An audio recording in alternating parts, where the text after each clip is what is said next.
another week or will we not?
That's hot.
in the Challenger Series. I am joined by Cripplify. How's it going? It's going good today, brother. I mean, it's kind of dreary outside. I don't know what the weather is like for where you're located, but it's cloudy and it's rainy, but I don't know. I like the rain. I'm not really complaining. I think it's kind of a good day for me. Yeah, So, definitely rainy around these parts here recently, but my name is Sleeper. Welcome on into MCS. We have a great lineup for you guys tonight of everything happening here tonight. We have 4 stacked matches here. And I mean, first starting us off here, we got the Bemidji Lumberjacks taking on the Chicago Jungle. That's going to be a good matchup. And then following that afterwards, we have Winnipeg Atlas and the Bloomington Maulers. Followed by that is Brainerd Victory taking on the Omaha Buffalo. And then ending it tonight is the Burnsville Inferno taking on the Fargo Steelhawks here, Cripplify. yeah, some pretty intense matchups here, as you kind of listed them out. And, a little fun fact, too, I am the GM for Burnsville Inferno, so yes, I will be watching that match in particular to see how my boys do. I do actually have J-Bay subbing up for that match, so, hopefully he's able to kind of step into, that role and for the Challenger team. But, for the Bemidji Lumberjacks and Chicago Jungle, I think that this is going to be a matchup to start this lineup off really well. Yeah, for sure. I mean, we have the Chicago Jungle, who have started off the season 3-0 in the Challenger Series so far. They are looking really good. They have a game differential of 7 right now, positive 7. So they have won in quite dominating fashions against their teams so far. And then on the other side of that is the Bemidji Lumberjacks. They're currently 1-1, looking to go above 500 here on the season. Yeah, and I mean, we're in only week 2 here. And a lot of these weeks are double headers, don't get me wrong, but like we're still early off in the season, right? And I think it's kind of, I don't know, weird to maybe start selecting teams that you think are going to be super dominant, right? Because the Chicago Jungle, they've only had 3 matches so far this season when they're going to have, X amount left still to go. And Bemidji, I mean, I'm not quite sure what their opponents have been so far, but maybe they could have been tougher matchups, and the Chicago Jungle maybe haven't had as tougher matchups. Yeah, for sure. I mean, any team is looking to start off right to start this season. I mean, you want to start getting that momentum early on and then start feeling good with your team and then try and build that momentum going forward the rest of the season. And so, I mean, we are at the start of the season, but we're still only a few weeks away until that first major. I mean, it's coming up here seemingly very fast. We just started the season, but things tend to get out ahead of you before you really see it coming. So, I mean, all these teams trying to find the wins when they can to secure those points as early on as possible. Yeah, by far, I agree with you there. But I am really curious, because we did kind of quick talk about the records of both of these teams. I'm really curious of what your prediction might be going into this first matchup. I don't have a lot of information in front of me. I just have the records of the teams, but Chicago Jungle, they are looking really solid to start the season. I mean, they are currently 3-0. I'm just going to have to go with them again. I mean, as well, I don't know a lot of the names on the teams here, but Bob the Huge Man, I know he's a really good player for sure. So he's going to be devastating for this Chicago Jungle team. I'm going to say 3-1 for the side of the Chicago Jungle. Just give the Lumberjacks a little bit because I don't know that roster quite as well. Yeah. Well, actually, that's even a good thing to point out there. So for Bemidji Lumberjacks, for Challenger, you got Solis, Flushy, and Dilmac. That's to what I'm aware of who's playing. But Hero Rico on the Rising Star team could potentially sub up. Who knows? For the Chicago Jungle, we have Fighter Vet, who I think is actually a rookie. But he was the number round pick for the Chicago Jungle. And then to follow is Bob the Huge Man and Uncle Stan, with Sleep Dog being in that on deck spot in tonight's matchup. But I will say for the Chicago Jungle, my Challenger team was the only team. This is all I've heard so far. I don't know if it's actually true. I haven't looked into it, but my team's the only team that has been able to take off some of these games from the Chicago Jungle, and they're a really tough team. So I think Bemidji Lumberjacks are going to have a tough one coming for them if they have not prepared, for the week coming up to this moment. Yeah, for sure. And as these teams start to filter on into the lobby here while we're waiting for everyone to get on in, it looks like we do have Hiro Rico subbing up here in place of Solus. It looks like he will be heading this Challengers squad. And it's a good point of view from you as well here, Cripplify, because you are the GM. You have your hand in a whole bunch of teams, so you kind of understand a little bit more of what's going on. So, I mean, it's always good to get your point of view as well. And yeah, good information there. So I don't think we ever got your full prediction, though. Oh, that's definitely true. I feel like I've been talking up the jungle quite a bit, so I think I'm going to have to lean towards them and stick with them. So I think I'm going to say jungle, take this one, not 3-1. I'm going to say it's going to be a clean sweep. And Ben, I know you're watching. I'm sorry, man, but I think it's going to be an absolute dominant performance for the jungle here tonight. Yeah, well, I mean, we'll have to see exactly how they do. I mean, we're still waiting for them to get in, maybe finishing up a scrim, finishing up their last match before getting on into the lobby here. But the timer has officially started for requesting their presence here in the lobby. We'll just have to see exactly how long it'll take. But I'm excited for some good matchups tonight. And obviously, along with the entire schedule today, we've got a whole lineup of amazing casters. So you make sure to stick around for all the games and support everybody here at MCS. And there's a lot of great people working and being involved to try and make the Midwest Collegiate or MidwestCarSoccer, as good as it possibly can be. So shout out to everybody working behind the scenes to make it run as smoothly as possible, but we're still just waiting for one more team to join on into the lobby before we're finally able to get this matchup underway and get the night started. Exactly. And I'm kind of looking at the matchups here too, just to see who these teams have played so far. So for the jungle, they've actually played what's going to be in the next matchup, the Maulers. Looks like they 3-0'd the Maulers there. And then 3-0'd Fargo. So, for that first week, they had a really good, strong start.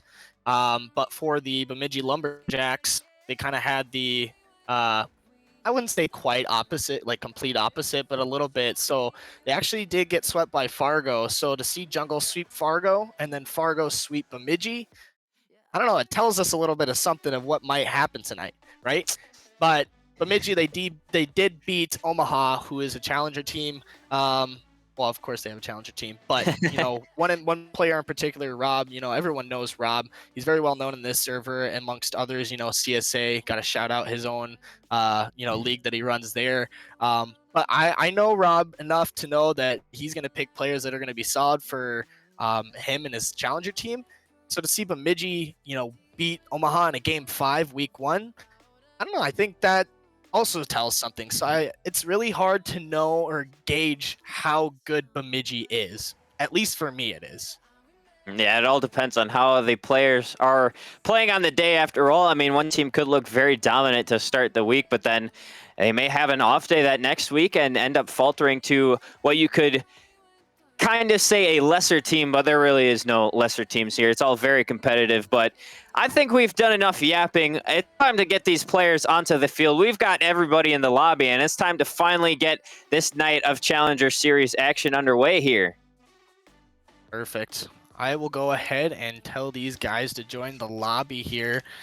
I don't know. Are you wavering at all on your prediction? I know we kind of got a little bit more into the weeds about these guys, but there really been any waiver to what you might think, or even chat? I don't know. What are you kind of seeing in chat if people are kind of shouting out their predictions? I'm not too sure. I mean, I'm still kind of confident in that 3-1 prediction. I mean, we could see Bemidji come out the gate storming and take it early game number 1, but then after that, Chicago Jungle will be good at adapting and shutting down their opponent. So it's time to get onto the pitch. We've got the first match of the night here. Yes, sir, we do it. I don't know. I like to say a lot of the times that game 1s are a type of a feeler game, in a series. Especially in a best of 5. Well, it really doesn't matter too much of what the length of the series is, but typically the team that starts off stronger is going to be the team that gets the job done. Yeah, I mean, at the end of the day, Rocket League is a game about adapting, so if you're not able to find that adaptation, then you need to try and find a way to win early. But I mean, we saw Bemidji almost take the opening goal here, but it just ricocheted off of that post, and nobody was there for a follow-up. Now Hero up in the air trying to get the offense rolling. Once again, Dilmac is going to take it to try and play it through the corner. Not getting it past there quite yet. Now Uncle Stan in the corner again. Still, Chicago Jungle are kind of trapped there right now as Bob is finally able to clear up some space. Yeah, and I don't know, you did see almost a goal happen there for Bemidji earlier on, and luckily the Jungle hit right off of their pole, and they kind of squeaked out of that bad situation there. But you see Flushy taking control of this one. Actually, a pass over to Rico, fakes the over, goes under. Dilmac puts one almost on net, continues forward, steals that corner boost, almost gets a bump on Uncle Stan, and it almost sneaks in there, but it just wasn't able to get the job done. However, Bemidji, they still have control. Yeah, they're starting off, like I mentioned pregame, they're starting off hot here, trying to get offense scoring early, but they still just have not been able to break down that defense of Chicago. That last final step is a little fake in that back corner, allows some space for Bemidji to go on the offensive once again. Uncle Stan, great challenge there. Dilmac able to stay back and play that ball into the corner, getting around a couple as well, but Bob gonna put it right back in for Fighter Vet. Just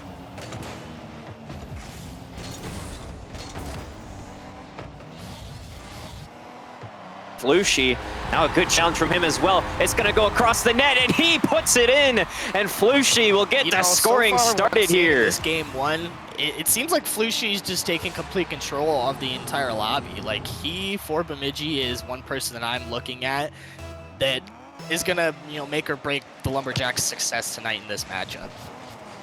Yeah, he's looking strong to start, as well as he has a miss there, but Fighter Vet's shot off target anyway, so no harm, no foul. Goes to the side of Bemidji. Now trying to line it up on offense again. Fighter Vet will clear it out. Bob is going to be upfield, trying to put it on target. Can't do so. Now Hero trying to clear it out through the corner. Has Uncle Stan there, wait for him. Now Dilmac will be met by Fighter Vet, but it's a good challenge from Bemidji. Pushes it into the offensive once again. Fighter Vet can't make contact. Flushy trying to slow ball it through the defense, but able to get a hand up is Chicago. Oh, almost a really good play there. You see the bump almost come in from Flushy, but they just weren't able to quite sneak in the net there. However, again, they still have this control, and so far the Jungle, they just haven't had any sort of pressure release, it seems. Like, maybe one or two opportunities I've seen offensively happen, but so far it's just been a Lumberjack show. Yeah, Bemidji has had a great offensive presence here so far. That one almost sneaking its way through for Chicago, though, and they're starting to try and find something to go through on offense. Bob is going to send it up off the backboard. No shooter. Now it's going to be Uncle Stan. Bob up once again. Dilmac is there for the clear, though. Anytime that Chicago have tried having chances on offense, Bemidji have been there every step of the way to clear it out, get those saves. Dilmac rotating back on that one and put that one away from the net, not letting that one be dangerous at all. And Bemidji, they are putting on a little bit of a showcase here, albeit they only have a 1-0 lead so far. Yeah, very close one in this game one here. As you see Uncle Stan get the beat. However, Dilmac is back as third, trying to keep this one close, slowing it down. Rico with the goal line save. Ball's midfield. Dilmac gets a touch. Bob 50s it. Goes right back onto the other side of the field while Fighter Vet's sitting there, passes to Uncle Stan. This ball's just getting ping-ponged back and forth between both of these teams. Yeah, but it's going to be Chicago still on offense. Infield pass going to be cleared away by Flushy. Now trying to race that one upfield. Looking to pop it off the backboard. Find a bump as well, but Fighter Vet not going to allow that to happen. Great 50 against Hero as well, but Dilmac, he's been playing a very good third man here this series so far. He knows his role here, and he's been playing it to perfection. He's been back enough every step of the way to clear the ball out when it needs to be cleared, put it back into offense for Bemidji as Hero's shot just goes wide of the net. But Bemidji, 15 seconds on the clock, still on the offensive half. They are forcing Chicago to try and have a 0-second showcase here, but they're not going to even allow them the space to try and do that much. Oh, but Flushy's just not quite there, and he can't keep it up. And I am surprised. I mean, there you go, Lumberjacks taking game one there. Again, right, I was talking so much about how the Jungle are going to be dominant tonight, and so far, my prediction's off the table. However, there's still hope for yours. So. I mean, yeah, kind of what I expected here. The Lumberjacks, they came out and they wanted to showcase that they're a team not to be messed with. Even though they have a 1-1 record right now, they're still a very solid squad. And it's a performance from Flushy and a performance from Dilmek so far in their individual roles. I mean, Flushy has been the offensive rock for the Lumberjacks here to start this series off. And Dilmek, he has been that crucial deep third man that has kept the ball away from the net every step of the way. Yeah. And yeah, I agree with you. Dilmek there, he's been very solid, as Game 1 says so far. One player in particular that I'm looking forward to see more happen from is Bob, right? Like, I would comfortably say that he is an MCS veteran and knows typically how this league plays out to be a lot of the time, but really haven't been saying his name too much, and I think he could be doing a lot more. And we need to see some adjustments from Chicago here if they want to try and find their way back into this one. And even though Bemidji had most of the control in game number 1, it still was only 1-0 on the scoreline. So we could see Chicago start to try and run away with it as they're getting some offense going, but they still have yet to find a goal here in almost 6 minutes of gameplay now. Yep, and that's tough too, right? Like, you come off of a game 1 loss, maybe you'll learn how these guys are going to be playing. They didn't expect to be playing as aggressive and whatnot, but here you are in game 2, you got to get a strong start going for your team. They've had a few good chances already here in game 2, and I feel like they've had a lot more presence in that offensive half than in the first game as well. I mean, they've been showing on the ball a lot more in that blue half of the field than even later on in that first game when they finally started to have a few more shots going their way, but still have not been able to find a way to fully break down this Bemidji defense. They have looked rock solid on that defensive third so far. Exactly. Yeah, the jungle, these guys just seem to know how to handle the Lumberjacks. But Lumberjacks, they do have a little bit more pressure happening for them right now. They're putting the heat on these guys. They're not trying to let game 1, scare them off a little bit. They're trying to, equalize the series out and get this game 2, as you see Hero Wiko just putting on the pressure there, keeping the ball, slowing it down. Uncle Stan gets beat to the 50. The ball's rolling across the net. Bob's there, centered right across their goal. Fighter Vet, luckily, able to get the clear there. Now Bob the Human trying to follow that up. Shot is on net, gets banged over to the left side of the field. You'll see a pass almost midfield there. And Uncle Stan putting it into the corner. And I don't know, not too much team play is happening. It seems that the jungle guys are kind of hoping and praying that some opportunity will happen, just hitting the ball. I've kind of seen them try to test out the waters a little bit, but it never seemed like they fully committed on something like that. So maybe a little bit more aggressiveness on those team plays could be what they need, as everyone just sitting flat-footed in the net. Dilmek almost with a follow-up there, but able to be turned away, luckily for the jungle. Now Hero's going to send it back onto the backboard. Bob is going to be trying to clear it through the corner. No boost in the tank. Uncle Stan will take over. Puts it into that blue half. Dilmek pops it out to the side wall there. Fighter Vet's going to be there. Dilmek, a little bit of a fake there, letting that ball float to the ground for Hero to challenge Bob the Huge Man. Gets a decent challenge, as now Flushy will try to clear it upfield at the other side of the pitch. Dilmek is going to be there. He's met in the air, though. I believe that was Uncle Stan. Now, I mean, we still see Chicago. They're trying to get something going through on offense, but it's just been not really clicking so far for them this series. No, I agree with you there. And again, it's tough, but so far this series has been really slow in scoring. I don't know if they're maybe both playing a little more conservative, or if just things aren't really happening for either team. Like you said, nothing's really clicking. However, there's going to be one winner of this series. Something's bound to happen. I mean, at the end of the day, somebody has to score a goal to win the game, and it's going to be Uncle Stan who will try and make it go for Chicago here. He gets the first goal for Chicago, the first one since we started this series in 9 minutes of gameplay. Finally opens up a goal lead here for the Jungle. There's now 58 seconds left on the clock, looking to try and tie up this series. Yep, that's exactly what Jungle needed. They just needed that one goal to kind of get them started here. Now, less than a minute left. Nomak trying to follow this ball up, hitting off the backboard. Uncle Stan does not get the read. Neither does Bob. Hero puts this one on net. Stan does save it on the goal line.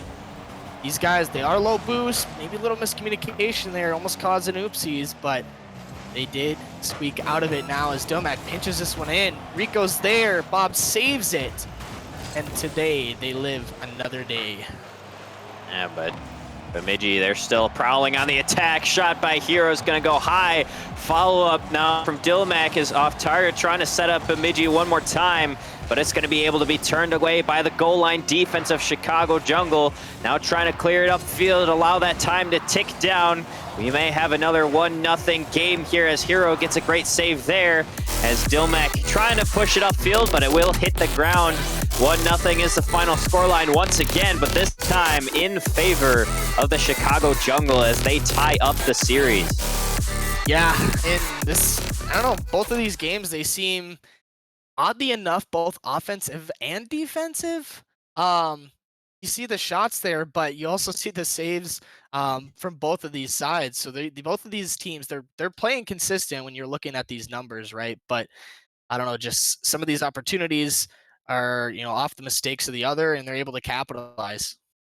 I mean, the only goal in game number 2 was Uncle Stan somehow finding us that slot into the bottom right corner of the goal of the Bemidji Lumberjacks as they were kind of just packing the net, but he was able to sneak it through, luckily for the Jungle, as they didn't have to try and find something to go through in overtime. There's a lot of very close games here, so a lot of nerves are riding in these controllers as we head to game 3.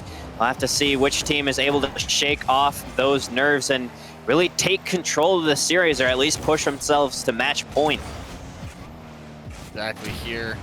Nice demo there coming out of Rico. Flushy on this ball now, puts it on backboard. Bob is there, though, not allowing him to have any sort of free play with that. Dilmac clearing over into the corner.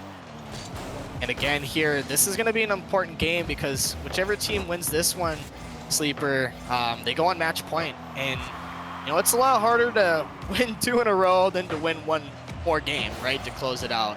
But I don't know, maybe you might say otherwise.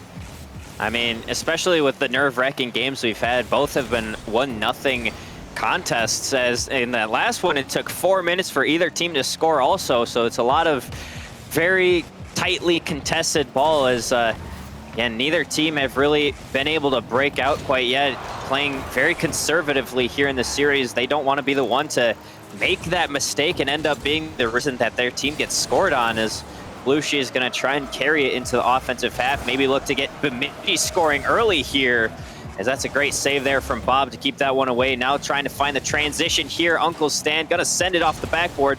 No one reading it. Now Hero will finally be the one to clear it up the field.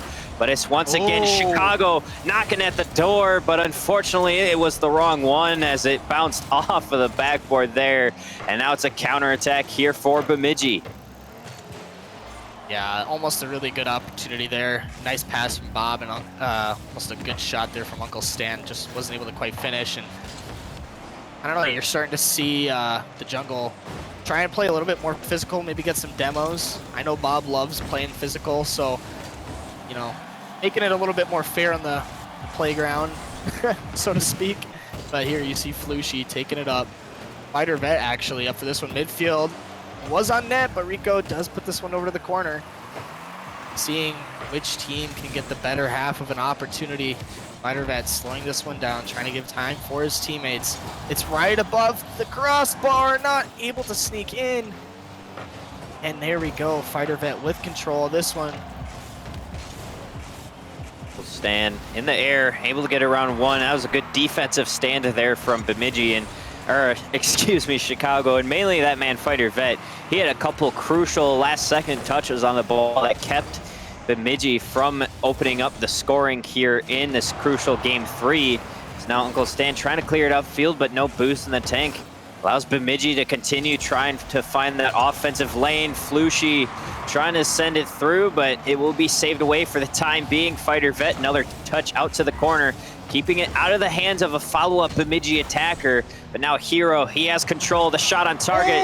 Bob, no boost, able to get the save. Uses the post as well. I mean, Cripplify, this defense from Chicago is being crucial when they need to be.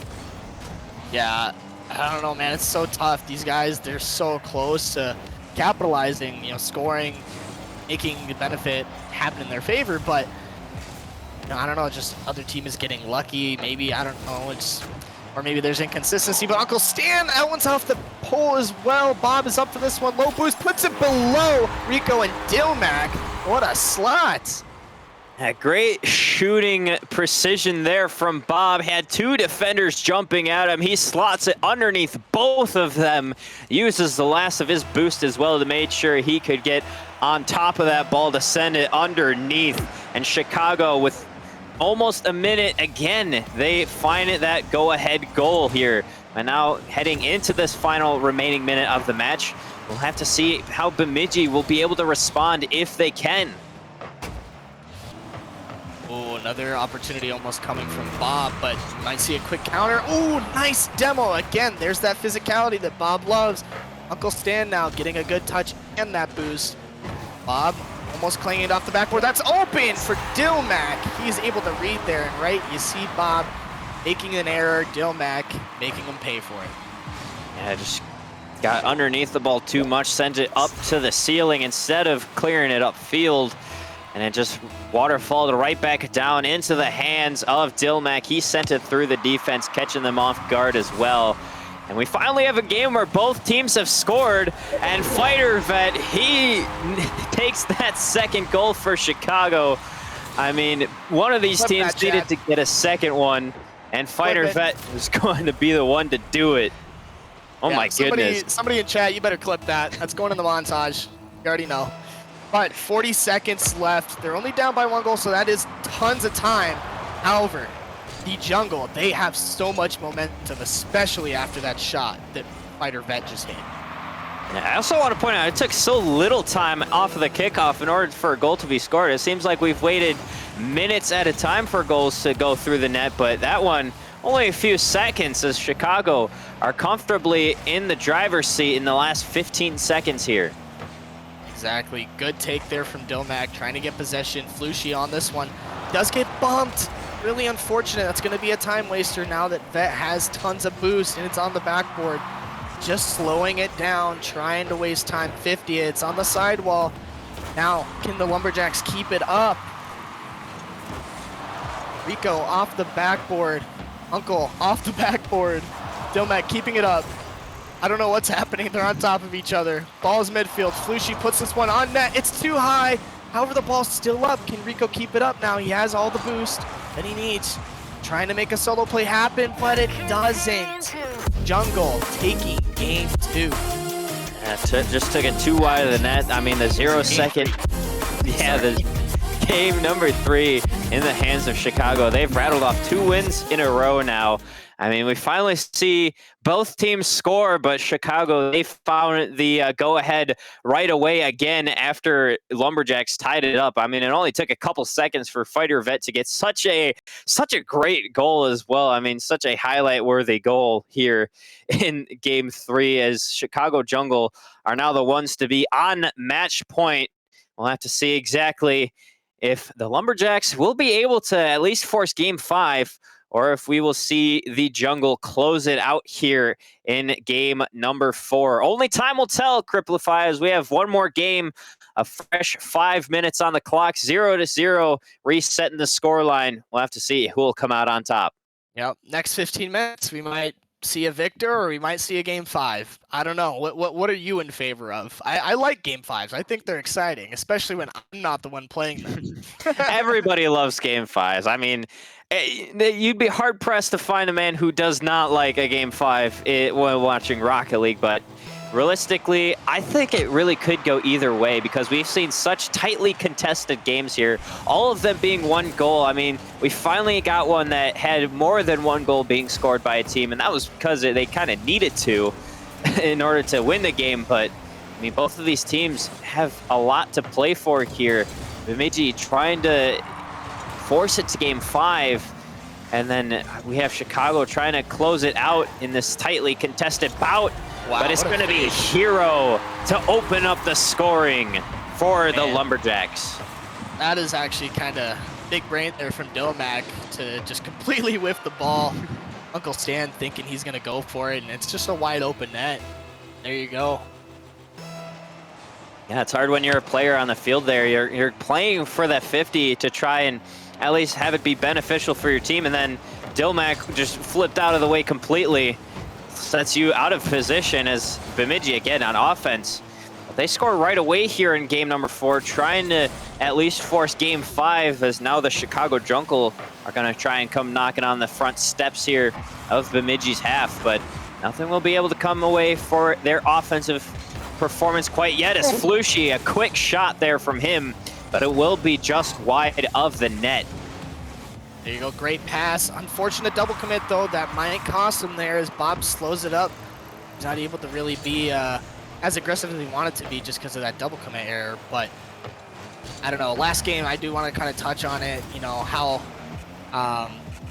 the Jungle, they did so solid on defense, and the Lumberjacks, they had plenty of opportunities. They had so many shots on goal, I think like 10, I recall. So it's not that the Lumberjacks weren't getting any opportunities.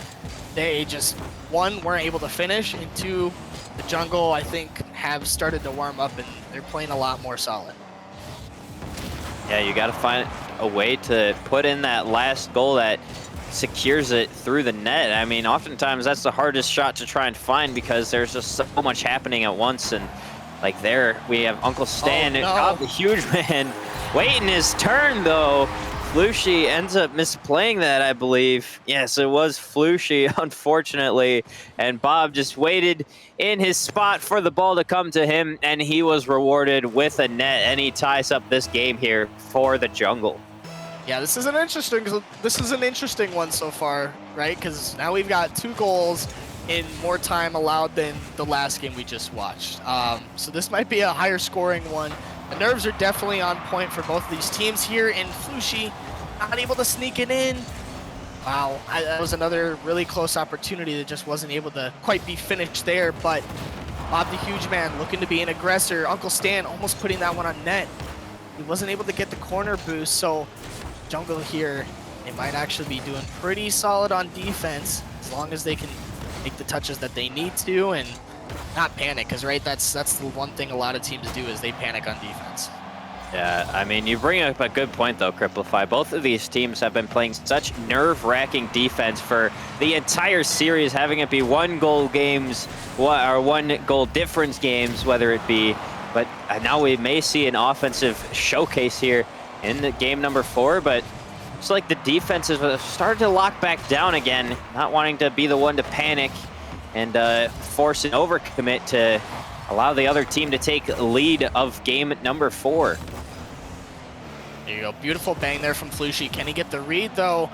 He does. Uncle Stan reads it though, even better. There he is taking the ball, gets the side boost. Bob actually takes this one from him. He might get a solo play, he doesn't. Chicago, they just shut it down. Might see a pass come out there from Domac. Does get 50 from Bob. Bob picking up the speed now. Jungle playing super aggressive. They might find a second one here.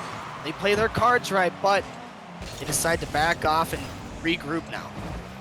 I mean, that was such a good bump play as well. The defense from Bemidji was just able to cover up for it. And now they get a breakaway goal here from Flushy. Uncle Stan couldn't connect there. Hero just brought it off the backboard over to Dilmac. Sends it down to Flushy, and Fighter Vet just not in position to try and make a play on that ball as Flushy just sent it bottom right, the exact opposite side of where Fighter Vet was playing that one. Now Chicago, they're down 1 goal once again. Minute 15 on the clock this time. Gonna be bouncing wildly off the backboard, but no one able to get the shot on target for the Jungle. They have to try again from midfield here. Yo, that's a scary sight to see. Flushy soloing it. Takes 2 of the Lumberjack players just to stop that play there. Double commit coming out from them, but Uncle Stan doesn't have really any boost or good positioning to make advance. He is able to steal that corner, so it could become Very critical of them to get a scoring opportunity there, but Uncle Stanley is so awkward. Can he get it on? He does! And then you see the game tied here. I mean, that was just such a good team play from the jungle there. They took out every possible defender, allowing the space for Uncle Stan to just wait back, let the ball come to him, just put a shot on target, not try and rush it at all. And it works out in their favor. Like you said, Cripplify tying up the game, 40 seconds on the clock.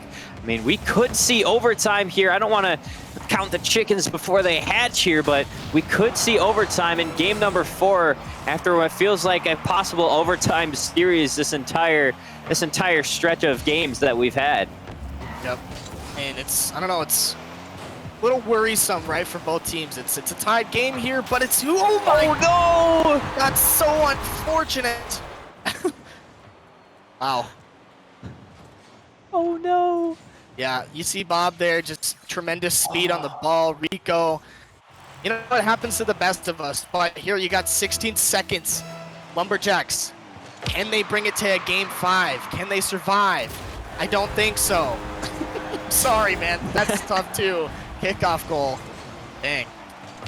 I mean, that's the second kickoff goal for Fighter Vet we've seen this series also. He had that outstanding play a couple games ago to give them the lead, and then we see it here again to give themselves a nice cushion goal with 13 seconds on the clock. And like you said, that's just an unfortunate play there from Hero Rico, just trying to play it fast, keep it out of the hands of the attackers, and just unfortunately played a little bit too ahead of his shoes there, as that one will touch the ground. The jungle will secure the series in game number 4 after winning the 4th one 4-2. They now go up 4-0 on the series, on the season, excuse me. They take a victory here tonight. Yeah, I mean, it wasn't as close as I thought it was, or yeah, as I thought it was going to be, right? Like, I thought jungle, just absolute dominance over the Lumberjacks, but really, Lumberjacks, they didn't play that bad. It's just, like, you know, especially at the challenger level, Rising Star, you might get away with it just because not as much consistency down at that level. But with challenger, you're going to have a lot of players that are super consistent, and they're going to make you pay for those times where you do mess up, right? Even the smallest amount of things of, you know, flipping too much or whatnot, overcommitting, whatever it may be, right?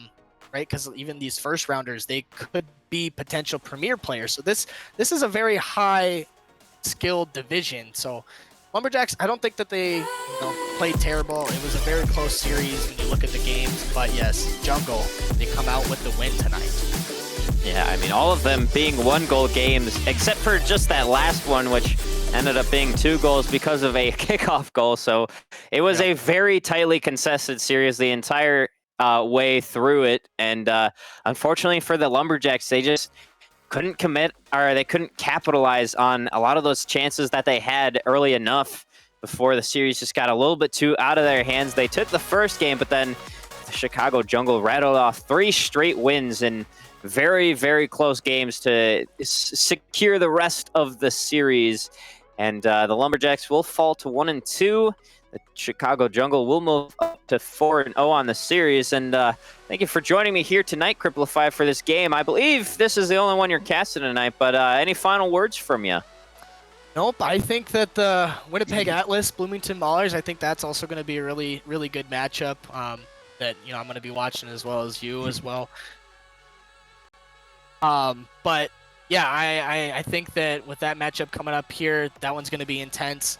I don't know. I mean, because Clash, you know, he's been in Challenger for quite a bit, again, because he knows how a lot of those players play. And, you know, he's just like how I mentioned Rob earlier. He knows what teammates he wants, so he knows what's going to be a solid roster. For the Winnipeg Atlas, you know, when we look at them, let's see, who do we got there? Winnipeg Atlas, you got Nutmeg, Kirby, and Pops.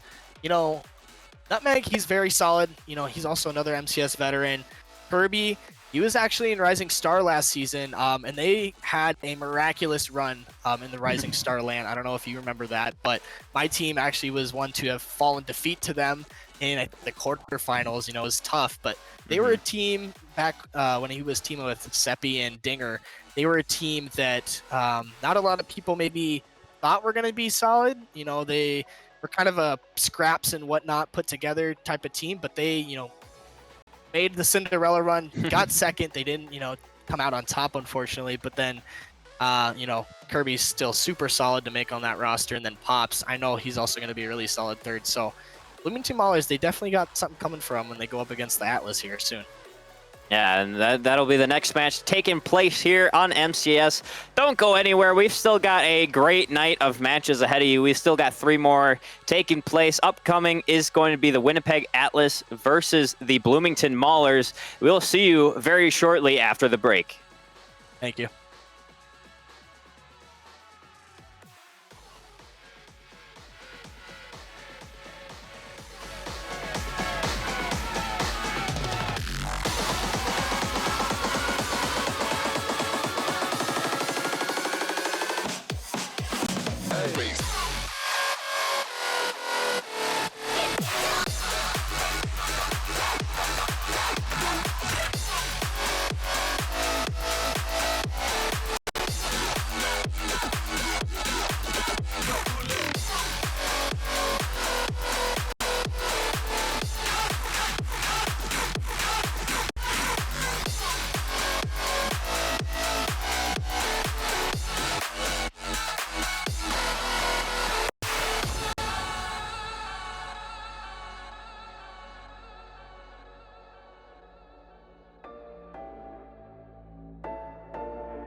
with you now, and there's nowhere to run. Alright.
Ladies and gentlemen, welcome on back to some Midwest Car Soccer action. We've got another match for you here tonight. I'm Sleeper. I'm joined by V-Storm this time around. How is it going, V-Storm?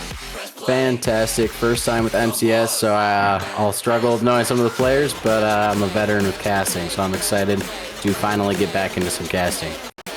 Yeah, casting is always fun. It's glad to have you here in the booth. Joining us here for the first time, we got the Winnipeg Atlas taking on the Bloomington Maulers here for this next matchup, but we still got two more matches going on tonight for the rest of the night. We also have the, the Brainerd Victory taking on the Omaha Buffalo after this match.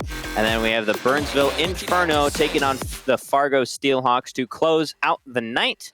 But back to the match at hand, Winnipeg Atlas versus the Bloomington Maulers. I expect this one to be a decent one. I mean, both of these teams looking to try and get their season started underfoot. I mean, the Bloomington Maulers are currently 2-1, and the Winnipeg Atlas are 0-2. So they're looking to try and get their first victory of the season here, V-Storm. This would be about the perfect time to do it, right in front of the crowd, make a statement when you are in front of live audience to get your first win. So if there's a right time to do it, this is the time to show that you can keep up with the pack, I guess. And I mean, we already have both of these teams in here. They are ready. They want to get the series underway. So do we here in the booth. Everybody wants to go ahead and watch some great Rocket League. So let's just get on down to the pitch and watch these cars face off. It's the Winnipeg Atlas taking on the Bloomington Maulers. Yep, I'm excited to get into this one. I'm gonna be honest. You know more about these guys, at least a little bit. What do you got for a prediction? I typically like to ask my caster, at least historically speaking. Well, based on the namesake and the history of these teams so far this season, I gotta go with the Bloomington Maulers. I imagine it'll be a 4, maybe 5 game series, but I can't see a way that the Winnipeg Atlas will be able to get their first win here. I know it's a little bit disheartening, but that's what I think. I'm a huge fan of the underdog story, so I can back the Atlas guys over here. So hopefully they can get their first tonight, and I can start off my predictions right. But so far into this one, teams kind of feeling each other out. Nothing huge threatening wise. They're kind of just lobbing things. That one decently threatening, but gonna find itself a little bit wide. But they're kind of just playing with each other for the first little bit, getting a feel for each other, trying to gauge how the other team plays, so to speak. Hey, you just gotta try and feel out your opponent, understand what they're throwing at you and what you can kind of get away with almost. You gotta try and find your hole, or try and find a way to poke holes in the defense. Pops, big pre-jump there, is able to get back down to the ground to make a challenge on that play. Now Blakester trying to take some control. Gets it around Nutmeg. Kirby, 50's at center. Pops is there first, but so is Clash DA, pushing that one back deep into that blue half there. Again, neither of these teams really too threatening. I mean, we saw Shega. He had one good look, but since then there hasn't really been anything for either of these teams. Yeah, and I think the threats will start to come out more once they're getting more comfortable. I'm noticing a lot personally that teams are diving at things that they don't necessarily need to be diving at. They're panicking a little bit. They're rushing certain touches. I get the feeling as we get more into this series, they're going to settle in. There's going to be less of this panic touch, and they're going to be able to control the ball like Shaga's doing over here. Almost a huge play. But yeah, that's the kind of stuff I'm expecting to see later on, is them controlling the ball a little more like Pops is doing, and trying to use possession to their advantage rather than just getting panic touches.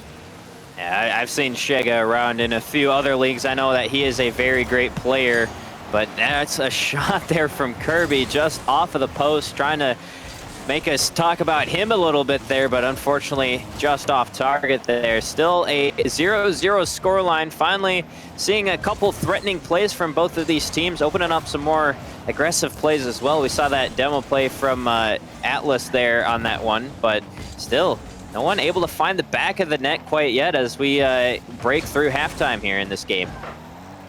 Yeah, it's gonna be a little bit dry off the beginning.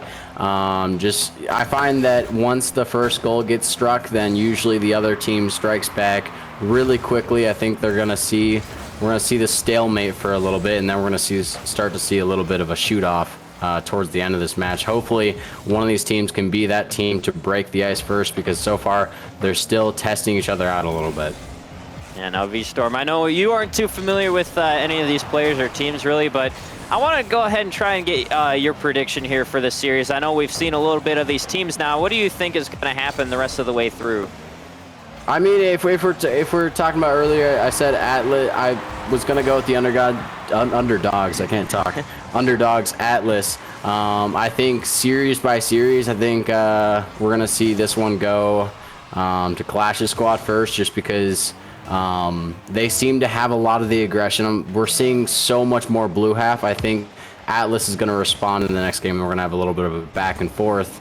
And then if Atlas are going to take it, I think they're going to have to go the distance all the way to 5. Yeah, but we saw Shega there. He actually opened up the scoring. I mean, who better fitting? He's had a couple great looks at the net for the Maulers, and he's the one to finally open up the goal, albeit it was a little bit of a freak breakaway that he scored, not one of his great mechanical plays that he's gone for a couple times, but still, a goal is a goal. Their team has the lead as we approach under a minute now. They are looking to try and hold on as we finally have a little bit of a sustained offense here from Winnipeg. Yep, I mean, well, you're going to get a goal one of two ways, either off of a mistake on your opponent's end or from a massive outplay. And so far, we've seen a lot of attempts at those outplays, but that first goal, yeah, definitely from a little bit of an overcommit. But as we're running down to 30 seconds, we'll see if we can get that Atlas response or if we're just going to have a one-goal game. I'm definitely seeing this push could 100% do it with a lot of bump attempts. There's a shot coming out from Pops. It might go top corner. Not quite going to find itself, just a little bit off. Yeah, Shega respawning off of the demo there is able to get up to that top right corner of the net to make the save there. Now Pops looking for a little bit of control, trying to get one more shot on target before the time reaches zero. It's centered. Nutmeg gets met in the air by Shega. A great defensive performance from him to pair with his one goal in this game as well. It's still in the air, and Clash DA will put it to the ground. We have another one-goal game here on the stream, and that seems to be the theme of the night so far, because 3 out of the 4 in that first series were all one-goal games, and then we start this series off with a one-goal game. It seems almost fitting here tonight. Yep. Honestly, I didn't even notice Shega has an RLCS Challenger title on there. That's pretty intimidating in of itself. But yeah, great game coming out. I don't think any team was really lacking anything. I think that was more of a feeler between the two teams. I would like to see a little bit more from Kirby. He had a few great shots, but they definitely played solid. I think if they just keep pushing and try to minimize those mistakes, they can get this next game. It was just a great defensive performance from both teams as well. I mean, we had the outstanding Shega on the Maulers. He had 1 goal, 3 saves, and 4 shots, getting almost half of his team's shot total on the scoreboard himself. But on the side of the Atlas, it was Pops. He had 4 saves there on the defense for Winnipeg. So, I mean, maybe trying to get that into a little bit more of a devastating offense, you could say, to try and find something to go through the back of the net. I mean, they've been going for those demo plays. They've had a couple of them go through, but they just weren't able to get that last final shot on target as Blakester opens it up. Only 6 seconds it takes in game number 2 here, and the Bloomington Maulers already in the lead. Yep, that touch was so soft. I'll be honest, I don't think I can pull off that A, light of a touch so that you beat out Kirby, and then B, that tight of an angle. That's a pretty impressive shot. Clashing now with another chance of his own. He can't quite find it. Shega gonna bring this one back to Blakester, who's gonna just try to lightly tap it down to his teammate. Control this ball. Don't let the side of Atlas even get a chance at the net. But Kirby with a beautiful shot. And I was mentioning I want to see more from them, man. That's exactly how you respond to that. And Blakester, just a couple misplays on the ball there. Kirby saw his opportunity, came storming in there, and he put the shot directly on target. Defender Clash DA couldn't do anything about that one. We have a tie game here. Both of these teams know what it's like to get a goal now, and we could see a little bit of an explosion of offense here, but I think more realistically, these defenses are going to start to lock down and stop allowing some of these silly mistakes, you could say.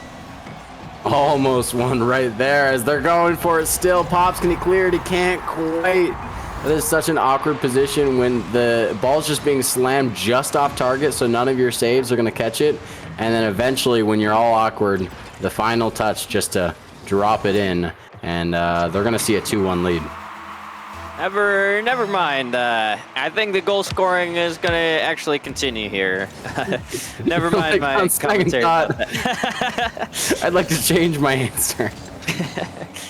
Is it too late? Is the test already turned in? I'd like to change some answers, but I saw my friend's paper. 2-1 lead here for the Bloomington Maulers. They're once again right back onto offense. Shega trying to leave that one for Blakester. Everybody trying to get involved on the shot here. Still off target. Follow-up not going to go through as well. Kirby sending it around one. Nutmeg already in the air. Can't push that one on target enough. Clash DA is going to be able to clear it out to the side wall, and Blakester is going to be there to force it upfield. Now Shega trying to at least just keep control of the ball, not going to allow the clear to come through from the Atlas here. A Doomsy attempt coming out. A great clear, though. Nutmeg to stop that attempt, and then the amazing follow-up from them. I'm liking the Atlas's defense right now. Earlier on, they had a little bit more of a scramble defense. Right now, they seem more fluid, and I think this kind of defense they're playing is the kind that definitely holds a lot stronger, and I think they can ward off a lot more of these attacks if they just keep it up like this. Yeah, but they got to try and turn away the Bloomington Maulers time and time again here. They haven't really been able to try and get a foothold in that offensive half. They've been able to clear it up past that mid-third, but past that, they really haven't had much success, as that's allowed Bloomington to really continue to try and counterattack over and over again, as Shega has a good chance there, doubles it off of the crossbar as well, right in the top right corner. That's 3 goals now for the side of the Bloomington Maulers. So do we spam calculator in the chat for that one, or was that 100% intentional? Like, because the Musty, beautiful Musty, but I don't know if he intended the double tap there. Regardless, we'll give it to him. It was a beautiful goal. It was a beautiful goal indeed. I mean, he also hit it off the bottom of his car, almost getting a flip reset off of that, it looked like. I mean, Shega, he knows how to pull out the mechanics, but he also knows how to just shoot the ball on target, as he does so there. I mean, that's a second for him, and that's a fourth for Bloomington, right into the right side of the net there. Just a nice, simple shot this time around, but it ends up going through either way. Yep, somebody needs to shut down Shega, because this is starting to get out of hand. Oh my gosh, that one was almost an own goal. That would have been the most devastating goal to have like on it. That's a little less devastating, still devastating, but at least it's not an own goal. And Kirby just trying to get a little bit of a wave dash there. Couldn't have it land successfully, and Shega was there to capitalize. And it's another just a little small mistake from Atlas on the defensive end, and Shega is there to put it into the back of the net once again. He has a hat trick now, and it seems like 15 seconds he managed to rattle off 3 consecutive goals here. As Atlas trying to get back into it, but it's easily turned away. Now Blakester bumping Shega off of the ball, but he comes out of nowhere and still manages to score that one. So, you know how you took back... I need to take backsies. I was saying Atlas's defense was looking fluid. I think they lost that fluidity recently, so if we could change my answer real quick too. Yeah, 6-1, just explosion of offense here from the side of Bloomington, as they have really been the first team here tonight so far on the stream to have a breakout of offense, as that's just 5th for Shega on as many shots as well. I mean, he's 5 for 5. There's currently a Brazil on the scoreboard. I don't think that'll last for 1 minute and 55 seconds of gameplay, but Bloomington, they have just showing out here in game number 2. Yeah, that's, I mean, what more can you ask from Shega? 5 goals, like, that man is everywhere on the pitch right now, and when you don't want him on the ball, he's on the ball. Like, right there, like, he's just gonna ball that on the backboard, even though it doesn't find connection. I'm sure that had the entire team of Atlas worried. And I mean, even when he's not on a ball, he finds a way to get on the ball, like that one shot earlier he had where Blakester just bumped him up to the ceiling, and then he just fell all the way back down and pushed the shot on target. Managed to have it go through, but finally we have a few seconds to breathe without Shega scoring a goal here, as Nutmeg trying to get Atlas onto the offensive once again, but they haven't been able to find anything, at least on target, quite yet here. As now Pops has a shot. He'll rattle off of the right side of the net there. As now Blakester, low boost totals here from the entire side of Bloomington as Pops takes control, but Clash challenges it, and Shega has some boost in the tank and is finally able to clear it upfield. Yep, and honestly, if you're Atlas, this game is definitely already set in stone. But stuff like that, which is what I was getting to, you need to keep pushing for the goals in this game, because you can bring some momentum back your way by just getting a few goals at the end. I think momentum is a huge underrated quality in Rocket League, and having like the last few goals in the previous game can help bring some of that into the next game. So you need to be thinking about, what do we need to change up for the next game?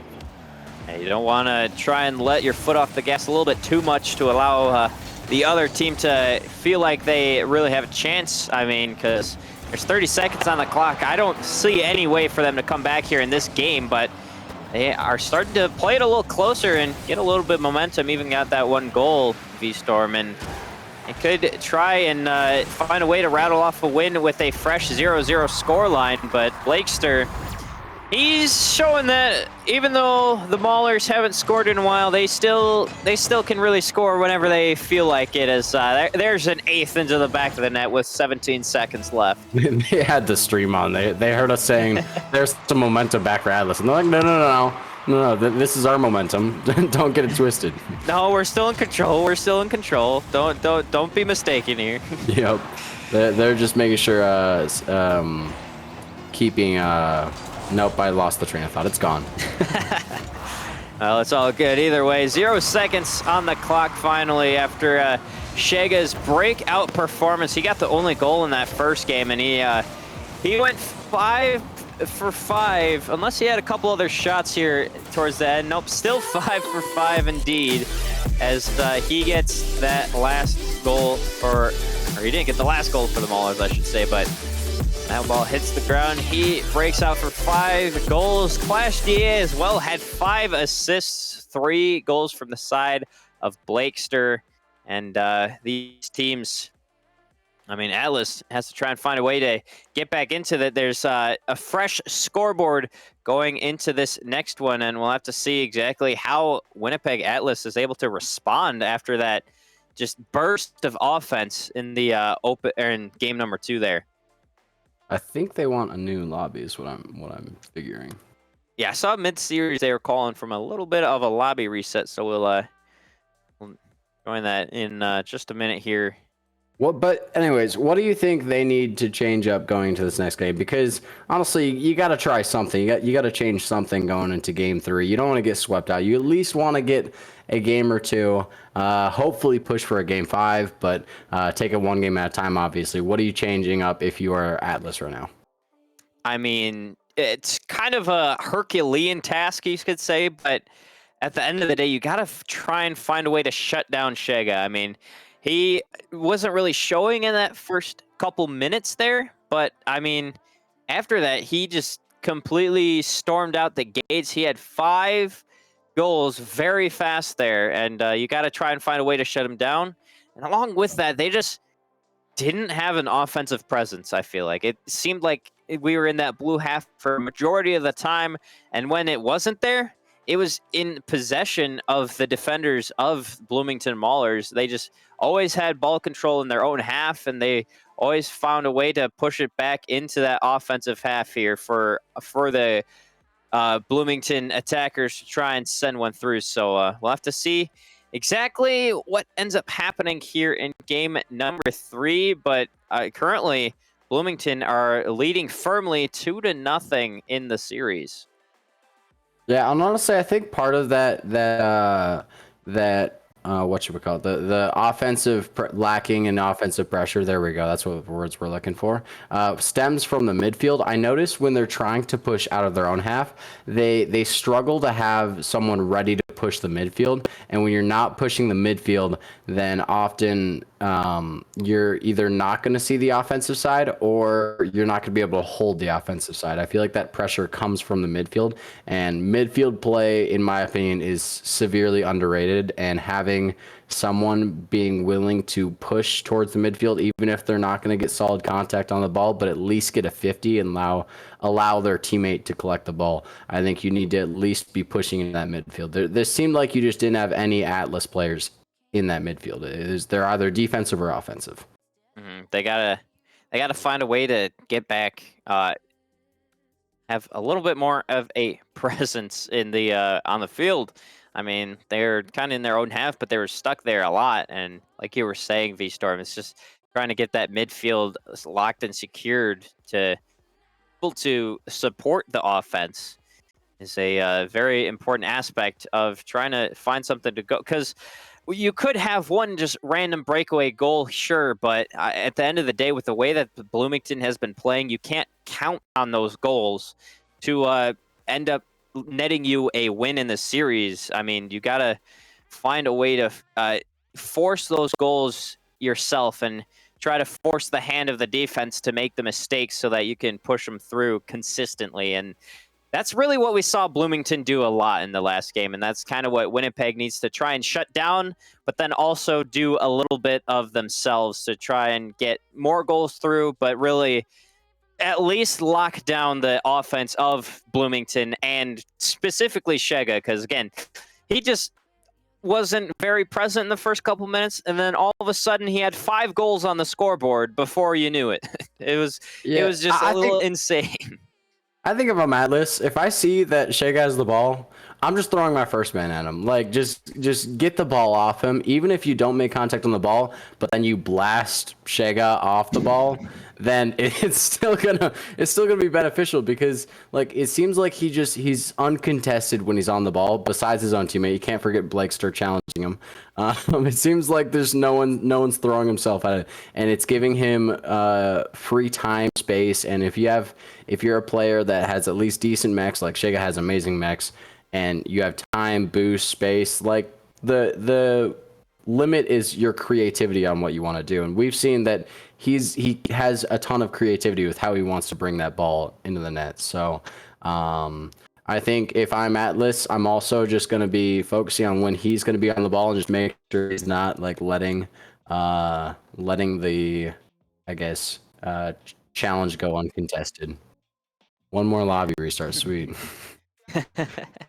As we try and sort out these lobby shenanigans, you could say, well, it's to see what Atlas is able to bring to the table. We've done a lot of yapping about what they can do, but it's really about taking the games one step at a time. I mean, we saw the last one get way out of hand for them, but it's a fresh game, fresh scoreboard. There's 5 minutes left to try and do something. 0-0. There's plenty of time on the clock, and we saw that they are able to score against this defense of Bloomington. They just got to find a way to do it more consistently, but then also do it without the caveat of Bloomington also scoring 8 goals on your net. So finding a way that's not the most ideal is to let that many goals in, but I would say that would certainly help your case. Yeah, but I tell my brother who's been trying to climb the ranks, I was like, all you got to do is put the circle in the square hole, and you got to like not let them put put into your square hole. It's that simple. Yeah, you can score, but don't let them score. It's very simple when you break it down like that, but there's a lot more nuance to it than just a little bit. It's almost like we've all been playing this game for more than we'd like to admit. For sure, but we finally have the next game underway. Finally, and both of these teams able to play on the field here and try and find a way to get a win, specifically for Atlas, trying to at least keep it from a dominant sweep for the side of Bloomington here. Yep, 30 seconds in, it kind of feels like Atlas kind of got a free timeout from this, so they're feeling a little bit better from what I'm watching so far. They're obviously not getting scored on every 30 seconds, which certainly helps. But so far I'm seeing a little bit of a better Atlas. I think that technical timeout, so to speak, definitely helped them find their groove again, because they're holding pretty strong so far. At least take a break and take a breather from that beat down that the Bloomington Maulers had on them, and maybe get rid of some of Shega's groove that he had going on. Maybe take a second there to get him back into the scoring ice mood, him out, yeah. So to say. Yep.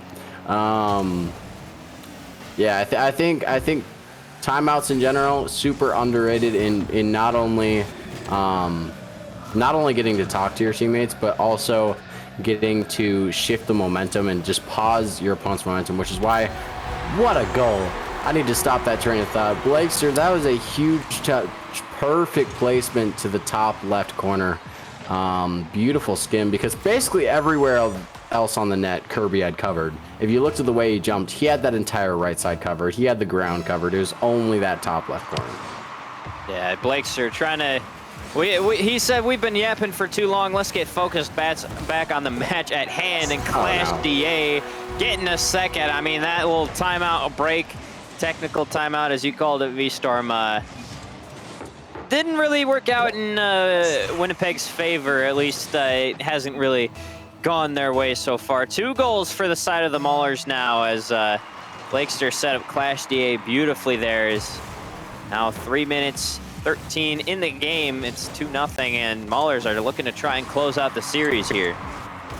Yep, and they had a brief moment where it seemed like that momentum had stopped, but now they just showed us that they're right back at it. Two goals up, looking for a third there. Kirby able to lightly tap it to the corner, keep them out of harm's way, but looks like Clash is not going to allow them to see any offense just yet. Shega with a beautiful 50 to Blakester. That one not going to find its way to the net. Pops now trying to do the same for Atlas. Couldn't quite find anything. This ball going to just keep getting 50'd over and over again until now Shega's got an opportunity to bring it back up the pitch. And now Clash DA just looking for a shot on target. Nutmeg is going to be the one to make the save there. Blakester still keeping the offense going here for the Bloomington Maulers, but no shooter off of that infield pass. Now Clash DA, good dunk, sends it off the backboard. Kirby just trying to interrupt Shega's timing there on that one. He takes it over to the other corner. Kirby trying to at least push it mid for somebody to get a clear upfield, but Blakester is going to be there to cut it off. It's going to be centered for Clash, looking to control it. Up top right, catches the defense flat-footed in the net, and he puts in a third here for Bloomington. Yep, another one to make it seem even more impossible for Atlas, because now they've got less than half the game left to do exactly what Bloomington was doing all this game long. They need to put up 4 goals in under 2 minutes, so they need to score every 30 seconds, which when you say that, it doesn't sound so bad, but when you chain them together, yeah, that sounds a little bit worse. I mean, I've seen 3 goals scored within 17 seconds to force an overtime, There's so one.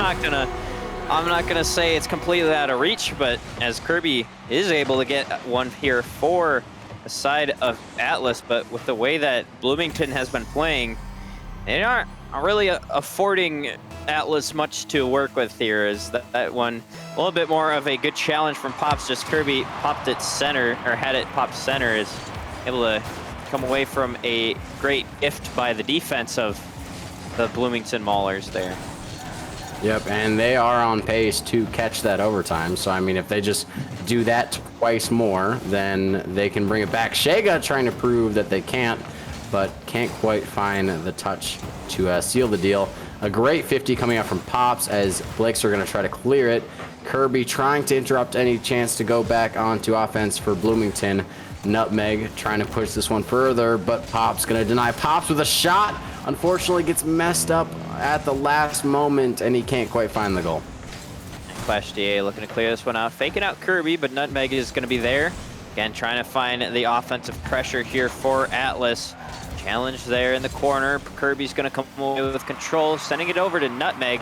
Blakester is in the air. Neither of them could make contact, in fact, as Clash DA will now send it upfield. Kirby just has to play that one to the corner, allow the defense to reset from the Winnipeg Atlas. Now off the backboard, Nutmeg is there to read it. Gets a great touch as well. Shega's going to be there, though. Kirby making a last-second stop with no boost in the tank, as well as now Nutmeg marches up the field here for Winnipeg. Yep, 18 seconds left on the clock, though. It's not looking too winnable for Atlas as the final seconds die down. That one being cleared out to the blue side. That'll about do it, unless some kind of miracle can come through, and I don't think it will. Looks like Bloomington are going to take it in a sweeping fashion today and close up the series. Yeah, Winnipeg came to play. They came to play well. I mean, that first game was very close, but after that, Bloomington, they got a good feel for how the series was going, and they closed it down. And they end up winning it 3-0, like you said, V-Storm, in sweeping fashion, quite dominating fashion as well. I mean, standout performance from Shega. He had 5 goals in that second game. None in this one, but he supported his team really well there and allowed them to win in very dominating fashion. Yep, an amazing game coming out from the Maulers as I think they didn't really show any weakness throughout all three of those games. I think Atlas, they played solid. I mean, there's a few times they were panicking a lot, but I think overall that game was just straight up Maulers having a beautiful series, and they played fantastic to secure the win today. Yeah, but we still got 2 more matches taking place tonight. Upcoming, we have the Brainerd Victory taking on the Omaha Buffalo. And then to close out the night, we have the Burnsville Inferno taking on the Fargo Steelhawks. So that's going to be it for me. Sleeper in the booth, V-Storm, thank you for joining me here. I believe you've got a couple more tonight, if I am not mistaken. So good luck on the rest of the night. But that's going to be it for this series. We're going to go to a quick break. And then when we get back, we're going to have Brainerd and Omaha on the pitch to bring you throughout the rest of the night. Yep, we'll see you in a few.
We're breaking open.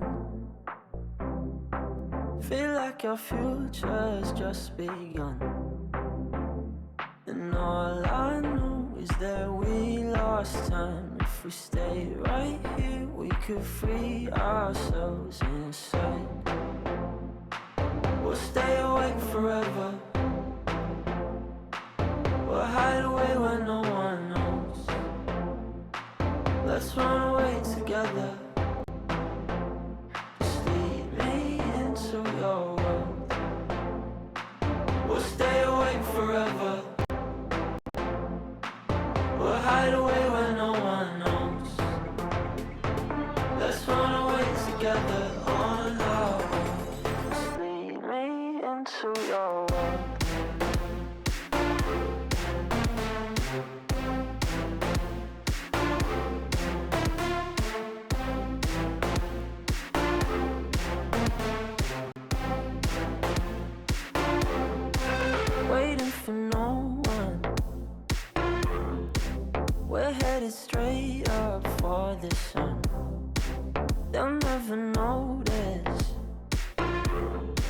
We'll take these cities on our own. And all I know is that we lost time. If we stay right here, we could free ourselves inside. We'll stay awake forever.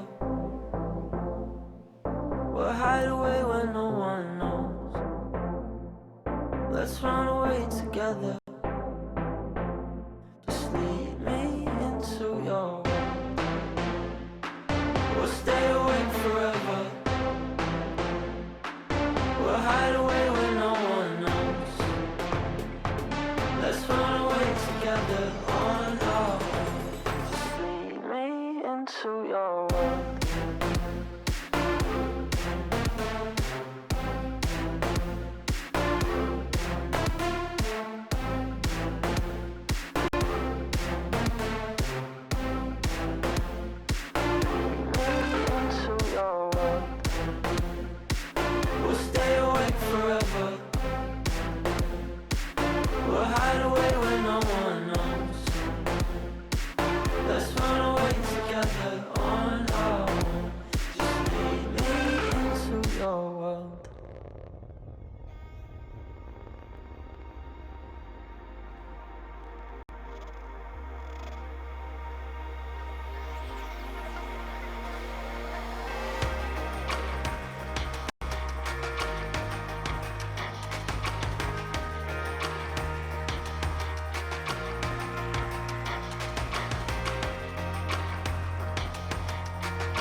What is good, everyone? Welcome back.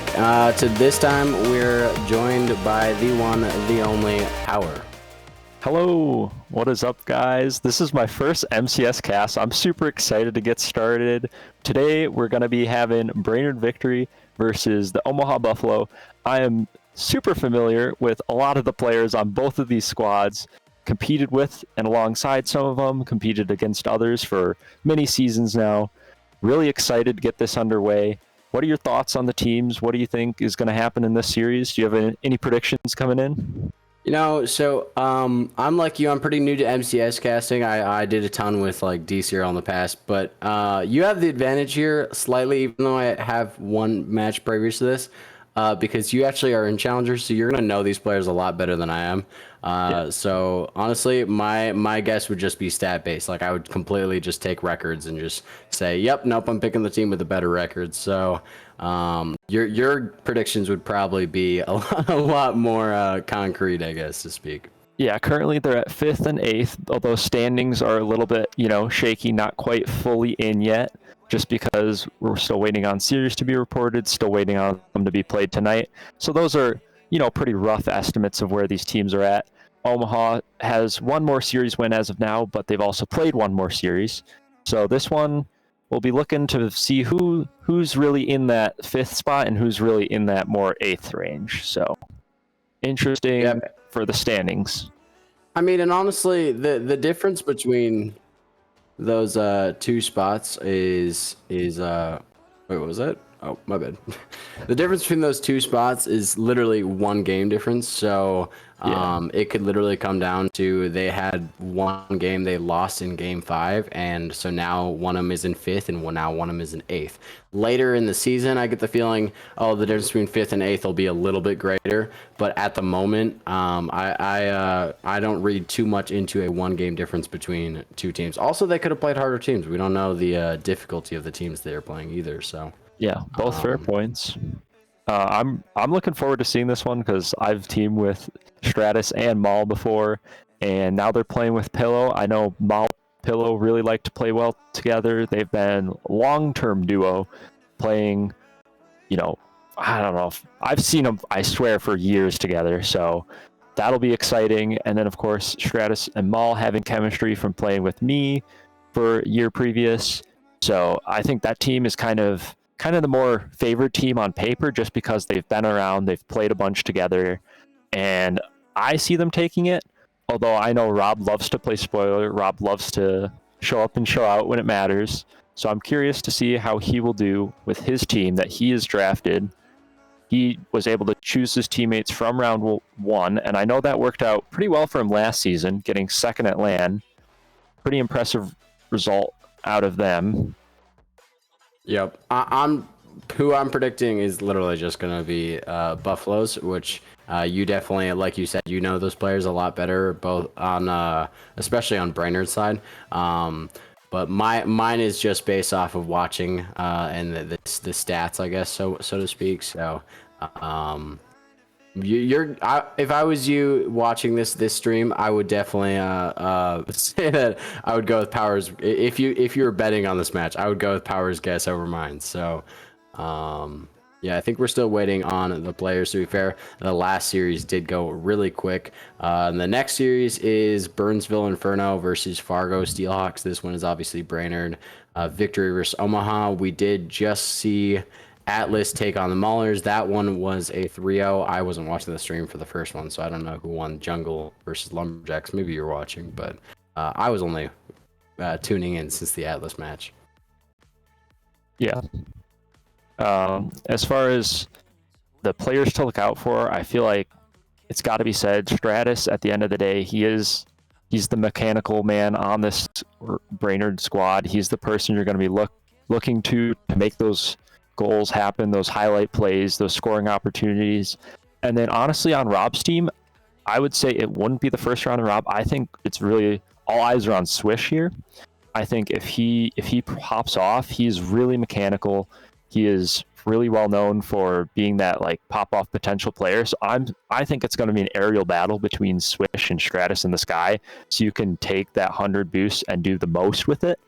And then I feel like at the end of the day, both Rob and Chris are like good supporting players for Swish, and then like we have Stratus and Maul and Pillow, who are going to be those bumpers for Stratus, giving him space, giving him opportunities in the air. So I think those two players are just going to be really duking out in the skies, and we'll have a very entertaining series on our hand. I'm a huge fan of watching freestyle back to back over and over again. It's insanely satisfying when those finally go in, or even just to watch them being attempted. But fun fact about these two teams, they are identical in salary. I was wanting to see who is the higher salary team. No, they are identical. I was like, wait, that can't be right. That's not possible, is it? But no, they have the exact same salaries. So yeah, if you're looking for something in that, you're not gonna get a salary based prediction from from who's going to be better. But yeah, I'm looking forward to seeing hopefully some really strong mechanics out from these teams because that's some of the beauty of higher level play is you get to see that. That's one of my favorite things about watching RLCS is seeing those mechanics that I couldn't even dreamed of. Like I remember watching some of the first times that mechanics would have been pulled off, and I'm like, that's possible. Like since when could you do that? But yeah, I think that's one of the beauties about these matches is you can see some higher level play. I think what's the average for Chal? I can't remember. Like GC2, GC3? GC2, GC3 definitely. And interesting that you bring up the fact that the salaries are perfectly equal because these are the only two teams in the entirety of MCS that do have that. Seriously? So that's your fun fact for the day. the only these are statistically perfectly speaking, these are the most perfectly matched. Yeah. So that's just crazy. And we do have Omaha joining lobby, waiting on Brainerd Victory. I gotta make fun of Stratus for this. I mean, he's late. I gotta send him some message, send him a GIF of something. I don't know because dude, get in the lobby. Yep. Yeah, I mean, you gotta respect the. You have like 8 minutes until your match starts, and you're debating. You're like, is it enough time? Yeah. Everyone goes to the debate before they're on stream. They're like, do I can we fit in one more? Because otherwise you're sitting there for like 9 minutes when you could have potentially got one in, but then that one that you went to go get in went into overtime or something, and you're like, you're kidding. Yeah. So I feel for them sometimes. Mm-hmm. I mean, it is only 2 series, but sometimes it can feel like such a long night. If you have a scrim beforehand, or if your matches are staggered, like in that 45 minutes where you have a break, sometimes the night can just drag on. Like you go to game 5 once, and the next thing you know, you've been playing for like 3 hours straight, and it just wears on you, you know? Yep. I mean, I think both of them played just not too long ago. If I'm looking at the schedule right, Brainerd's coming out of a match, so they could have just taken longer in the previous match. Yeah, and it looks like all the players are in. We are going to be getting started here in just a second. If I can type in chat properly. I got you. He's got me. Perfect. Yep. And we are getting the game ready to go. About time. Players have joined. Sub actually here for the Brainerd Victory. Huh. Carl's not stepping in for Maul. We'll see how that affects them. I don't think they'll be that much worse for it. Carl's Nuts, definitely a top Rising Star player and really good, really impressive gameplay out of him that I've seen. So excited to get this underway. I guess I get to watch an opponent for later. Get to see how he plays so that I can scout out the competition, so to speak. But yeah, I'm wondering how much that's gonna, because not like on the plus side, Brainerd is coming in hot. They just got off of their match, but on the downside, maybe they're feeling a little bit fatigued. So we'll see how those two affect each other. I guess Carl's finding he fits in just fine. Yeah, Carl's Nuts taking it all the way coast to coast, dribbling it around one, popping it over the last man. Incredible play out of Carl's Nuts to start off Brainerd 1-0 up. Absolutely incredible stuff out of him. Yeah. A huge outplay really early on, especially because we were talking about it last game, me and the caster we had on just now, but we were talking about it, how often you wait like 3 minutes before the ice has been finally broken, but Brainerd gets that ice broken right away, and so does Omaha. They're both going to be starting pretty hot right off the like last series. We had until the last minute until the first goal was scored. So this series definitely going to be a little different from the last. Yeah, both teams getting in on the scoreboard with only a minute here, and kickoff goes pretty neutral. Midfield play commencing for both teams. Not really anyone favored at the moment. Swish goes up, tries to show those mechanics I was talking about. Ceiling shot attempted, turned away by Stratus. Stratus goes up over one now. His chance for a ceiling play goes off the wall, unable to follow it up, not enough boost for the double. Leaves it for teammates. And now counterattack for Buffalo starting now. Yep, and they're holding on to this possession quite well, but a booming clear, and that touch from Stratus is going to allow them some possession here. But now I guess we're going to play a little bit of ping pong before we get some actual possession. But Rob is going to capitalize on the ping pong play. A huge goal coming out for their team. Yeah, amazing passing play from Swish. Sees Rob mid, rolls it right to him. One of the easier shots Rob will probably get of tonight, able to just slot that in behind a defender. Omaha probably pretty happy with that. They started off slow, down 1, but they've managed to come back here. 2 goals in just under a minute. Brainerd now looking to retaliate. A little bit of pressure building up for them, but a whiff from Carl relieves the pressure for at least a few seconds. And V-Storm, what do you think these teams have to do to like make the difference this series? I'm gonna be honest, probably just control, like, because you mentioned that these teams have a lot of mechanics. A beautiful goal coming out from Swishira. Chris with a K, a beautiful drop down to him, and then that touch is actually kind of insane. It might not have been in, I don't know, I didn't completely see it. But yeah, as I was saying, I think honestly controlling the ball a little bit, because I mentioned that ping pong happening, the kind of boomer ball. I think controlling the ball a little bit, like what Chris with a K is doing right here, is going to help you out a lot more. And it seems like, what? Insane shot on a Swish here. He's on the backboard, has boost, wants the pass up from Rob. Rob kind of gets a soft touch, and then a backboard flip off. Somehow manages to redirect it top corner. Yeah, I'm gonna be honest. I think Pillow thought that was a free clear. Like, I think he's looking up at this ball, and he just is like, "Yeah, no, I got this." And then suddenly, out of nowhere, Swiss just shows up and is like, "Nope, I'm pancaking this on your head into the net."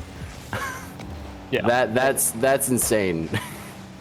Inevitably, both teams are looking for control here, but I think that if a controlled play really favors Brainerd here, actually, because they don't have that chem, they don't have that ability to really trust each other as much with the sub. So then any banging ball, you're more likely to have multiple people committing, like there.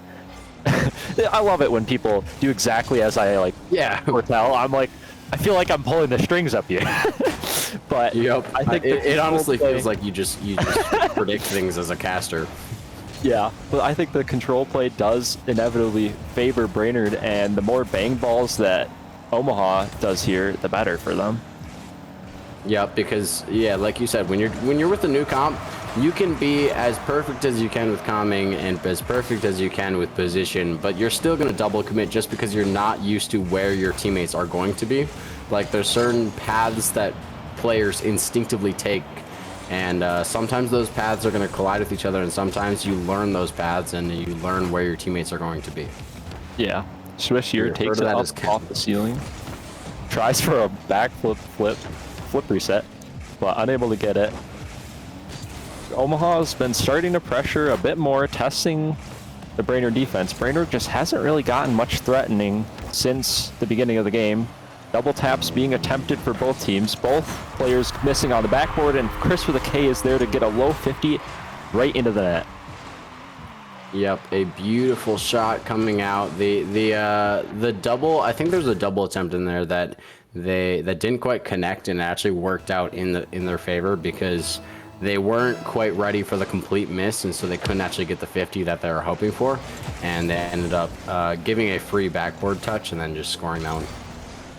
Yeah, I mean, both teams opting probably for the high ball here. Besides for Carl's dribble down, a lot of the plays have been up towards the sidewall, up towards the backboard, and here another goal trickles in for Omaha. They've absolutely taken this game, taken it on by the horns, turned it around, and now they're up 6-1 with no chance of a comeback from Brainerd here.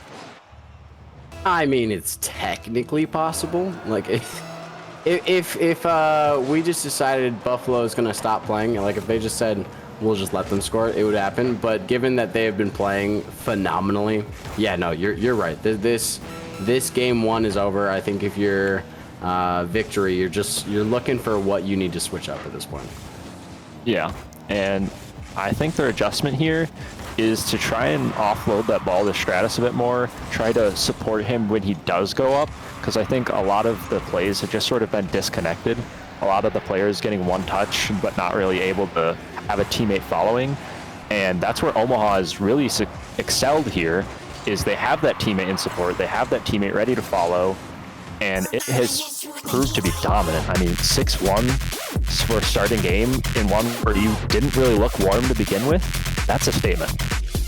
Yeah, offensively, I agree. I think trying to feed the ball out to Stratus would 100% improve their offensive ability. What do you think they need to change defensively? Because letting 6 goals in, you've got to change something on the defensive end, because there's definitely some holes in your defense if you're letting 6 in. Yeah, I feel like with Buffalo's reliance on that midfield, that quick follow-up from a second, I think that they'd be like, the defense starts in the midfield. If you are cutting off those passes, if you're preventing that play from even developing, I feel like a lot of those goals that Buffalo were able to get wouldn't have even been a chance, wouldn't have even been an opportunity. So I'm looking for that for this game too. We'll see if they do it. Loading in 2 Forbidden Temple. Here we go. Kickoff underway.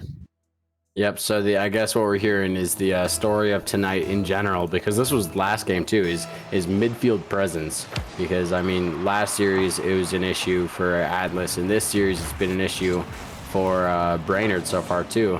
So I think having that midfield presence is insanely important, because it helps maintain pressure or relieve pressure. I think being able to just commit your first man, even if they're not going to do a ton, just getting the ball off of your opponents in general is going to change up the way the game's going a lot. Yep, and here we go. Game really getting underway. Not any team particularly favored at this moment. Big whiff, though. This ball is just rolling mid, and Carl's Nuts is there. That is a big mistake out of Omaha Buffalo. Swish missing the touch. No third man to be found.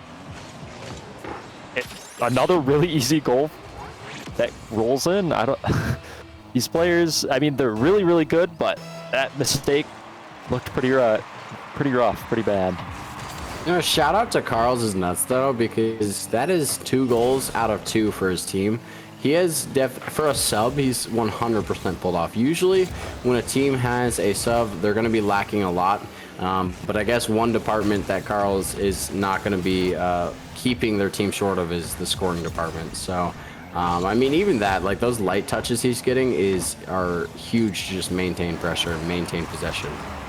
Yep, and Brainerd look like they've made adjustments here. They haven't had that same problem of letting the Omaha connect.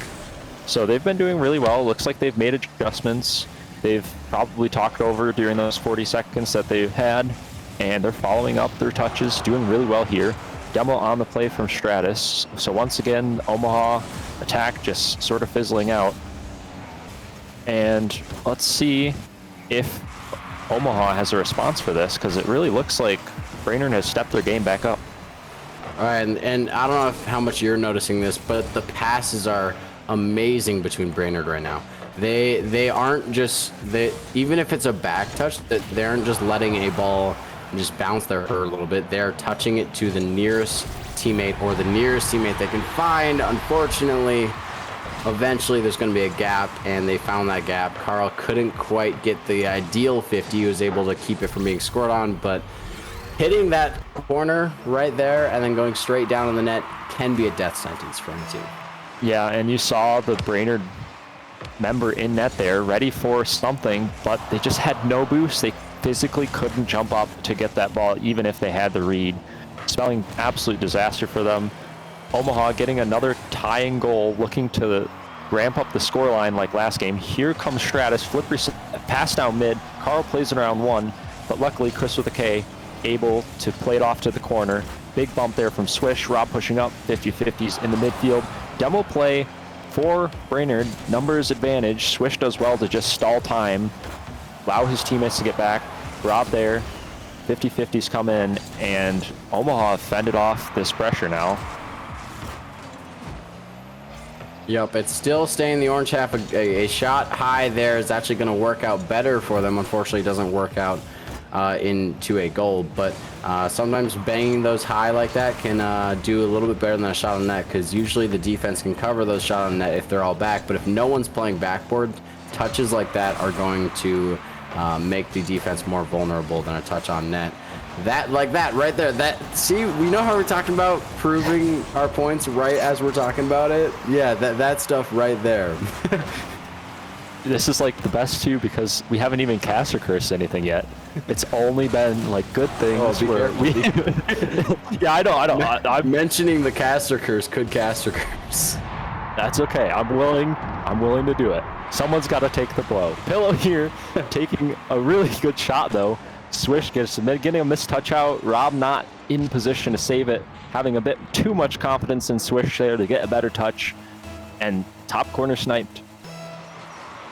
Yep, 2-1 favoring Brainerd. This is a great lead to have. 1 minute and 37 seconds left, because now if you're Omaha, you need to start, I wouldn't say panicking, but going more all in.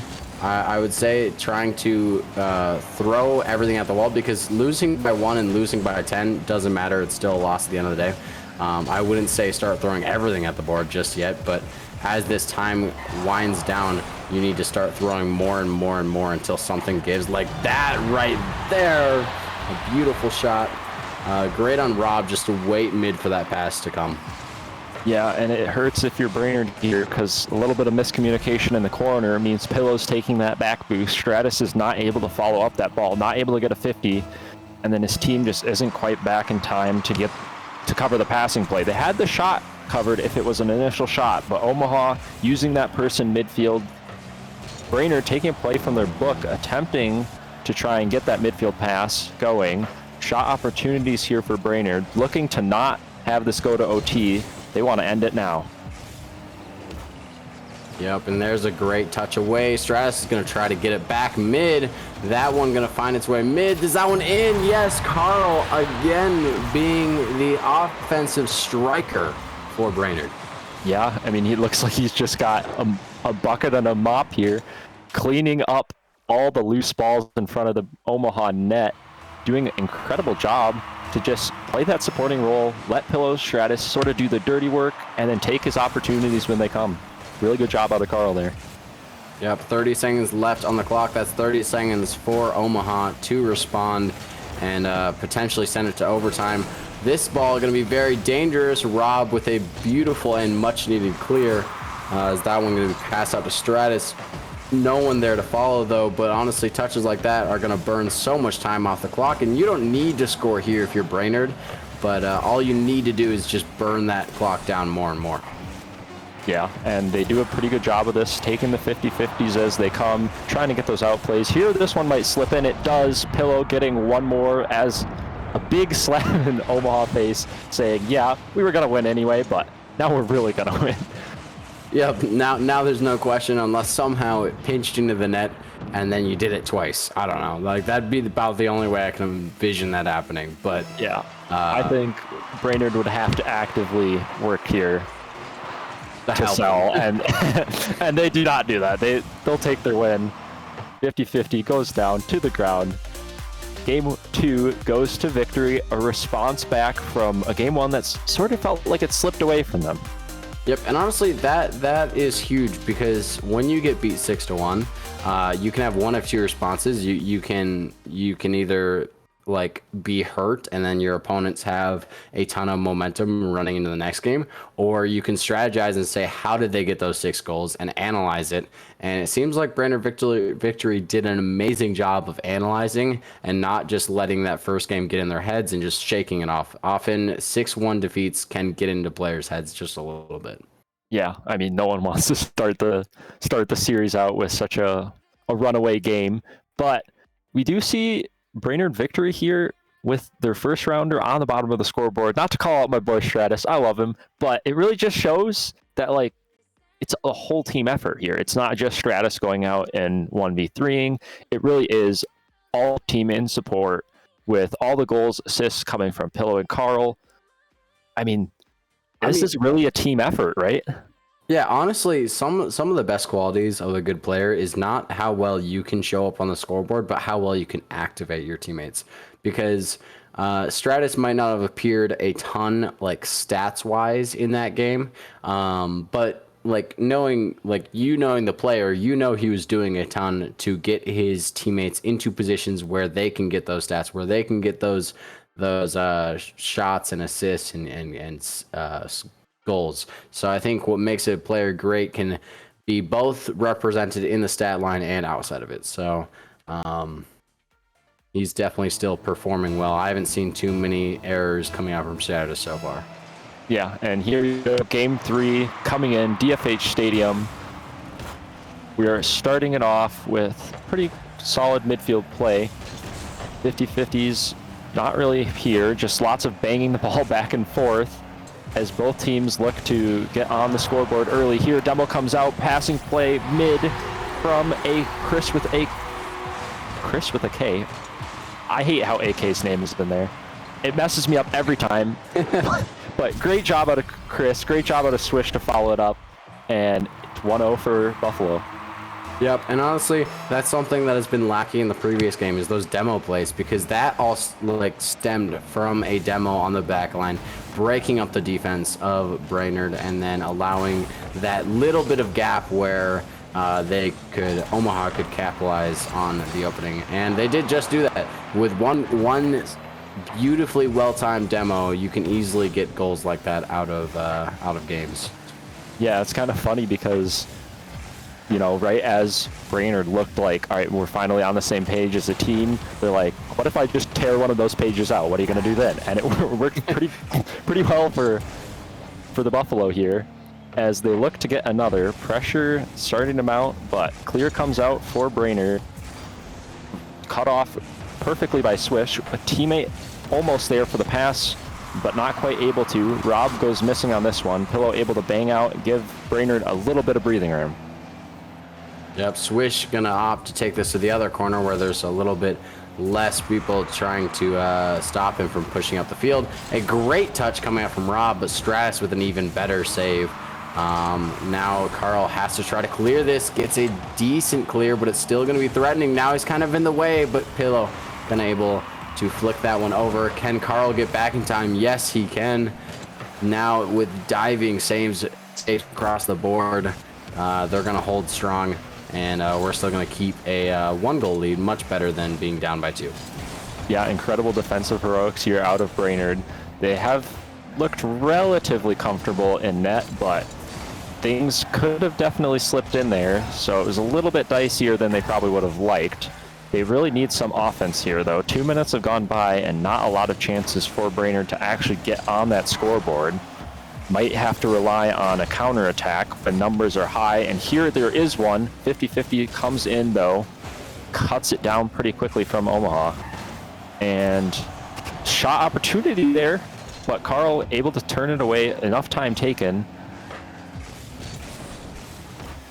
Yep, and I honestly, side note, I need to know what decal Swish has on, because that looks pretty clean to me. If anyone knows, just let me know. Just shoot me a DM, because I need to rock that. That's pretty clean. Same for Pillow, honestly. Pillow's is pretty clean, but I think I recognize that decal. Yeah, so that is thawed. Pillow is using thawed. Have it. But both teams having pretty clean car design overall. Props to them, but get back to the gameplay now. Shots. Oh yeah, just had to put out the troops to figure out what that one was. But yeah, now Omaha proving that they're not just a bunch of pretty faces, putting a billion shots on to that net. A pass down to Swish, that would have been, in my opinion, one of the clips of the weeks, because that small tap to where your teammate who's already up for that would have been beautiful. But unfortunately, they don't quite connect, and Victory is going to stay away from being on the other receiving side of the clip of the week. But they do need something here. They cannot keep letting Omaha just come at them, taking all these shot opportunities, taking all these chances that really look like they should be ending in goals and just aren't quite. They need to get some offense here, and they try it. Bumping play coming out from Stratus, but Pillow not able to get there quick enough. Now a loose ball in the midfield. Stratus awkward touch, shot coming out from Rob, not quite in. An amazing touch from Stratus to get that away into the corner. And I think one of the weaknesses I'm seeing from Brainerd, and I'm just now noticing more and more, is their first man seems more hesitant. It seems like they're really trying to avoid these double commits almost too much, in the fact that they keep turning off too much from the ball. And I'm seeing a lot of times where there's balls that they 100% need to be Brainerd's ball, and then they just let it go back to Buffalo because no one went up for it. I think I need to see a little bit more conviction from the first man on Victory.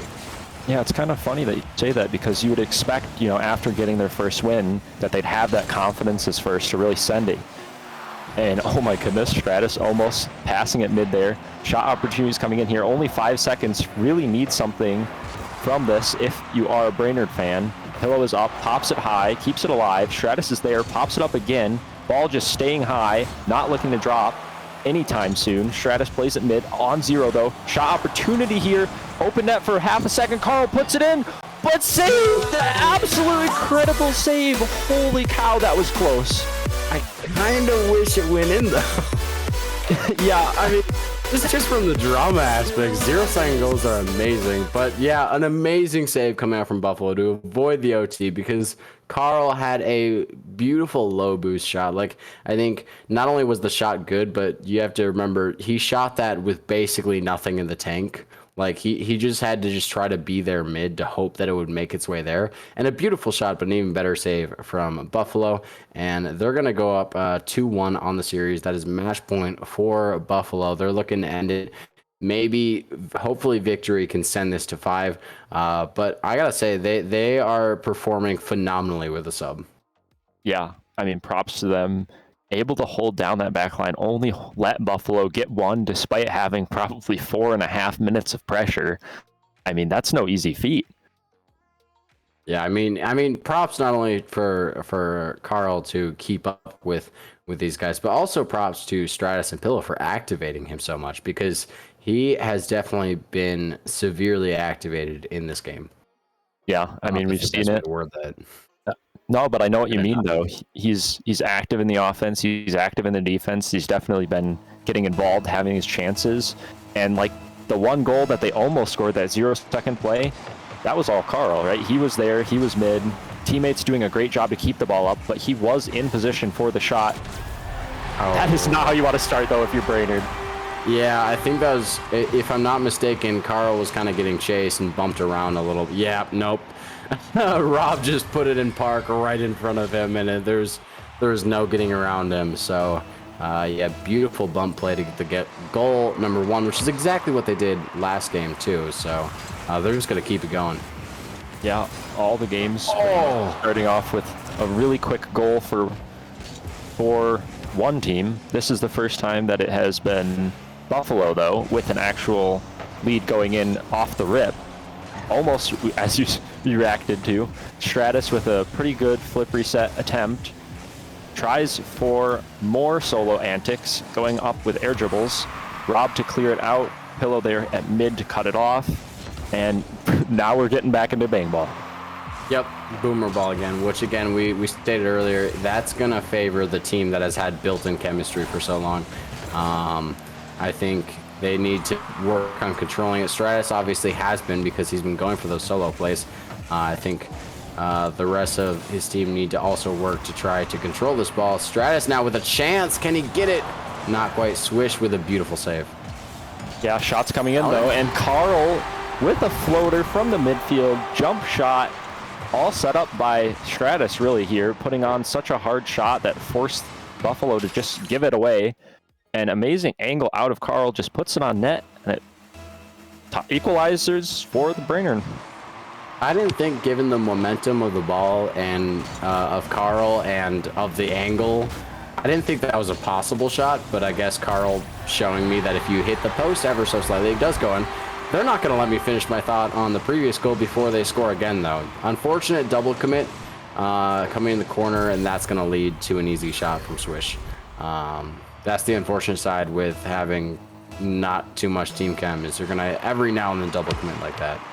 Yep, and Buffalo having that second man presence in the midfield, always waiting for that shot opportunity, Another loose ball in the mid results in another Buffalo goal. I feel like Brainerd have got to look a little bit harder to either A, not let it get to mid in the first place, or B, cut out that pass, cut out that shot angle.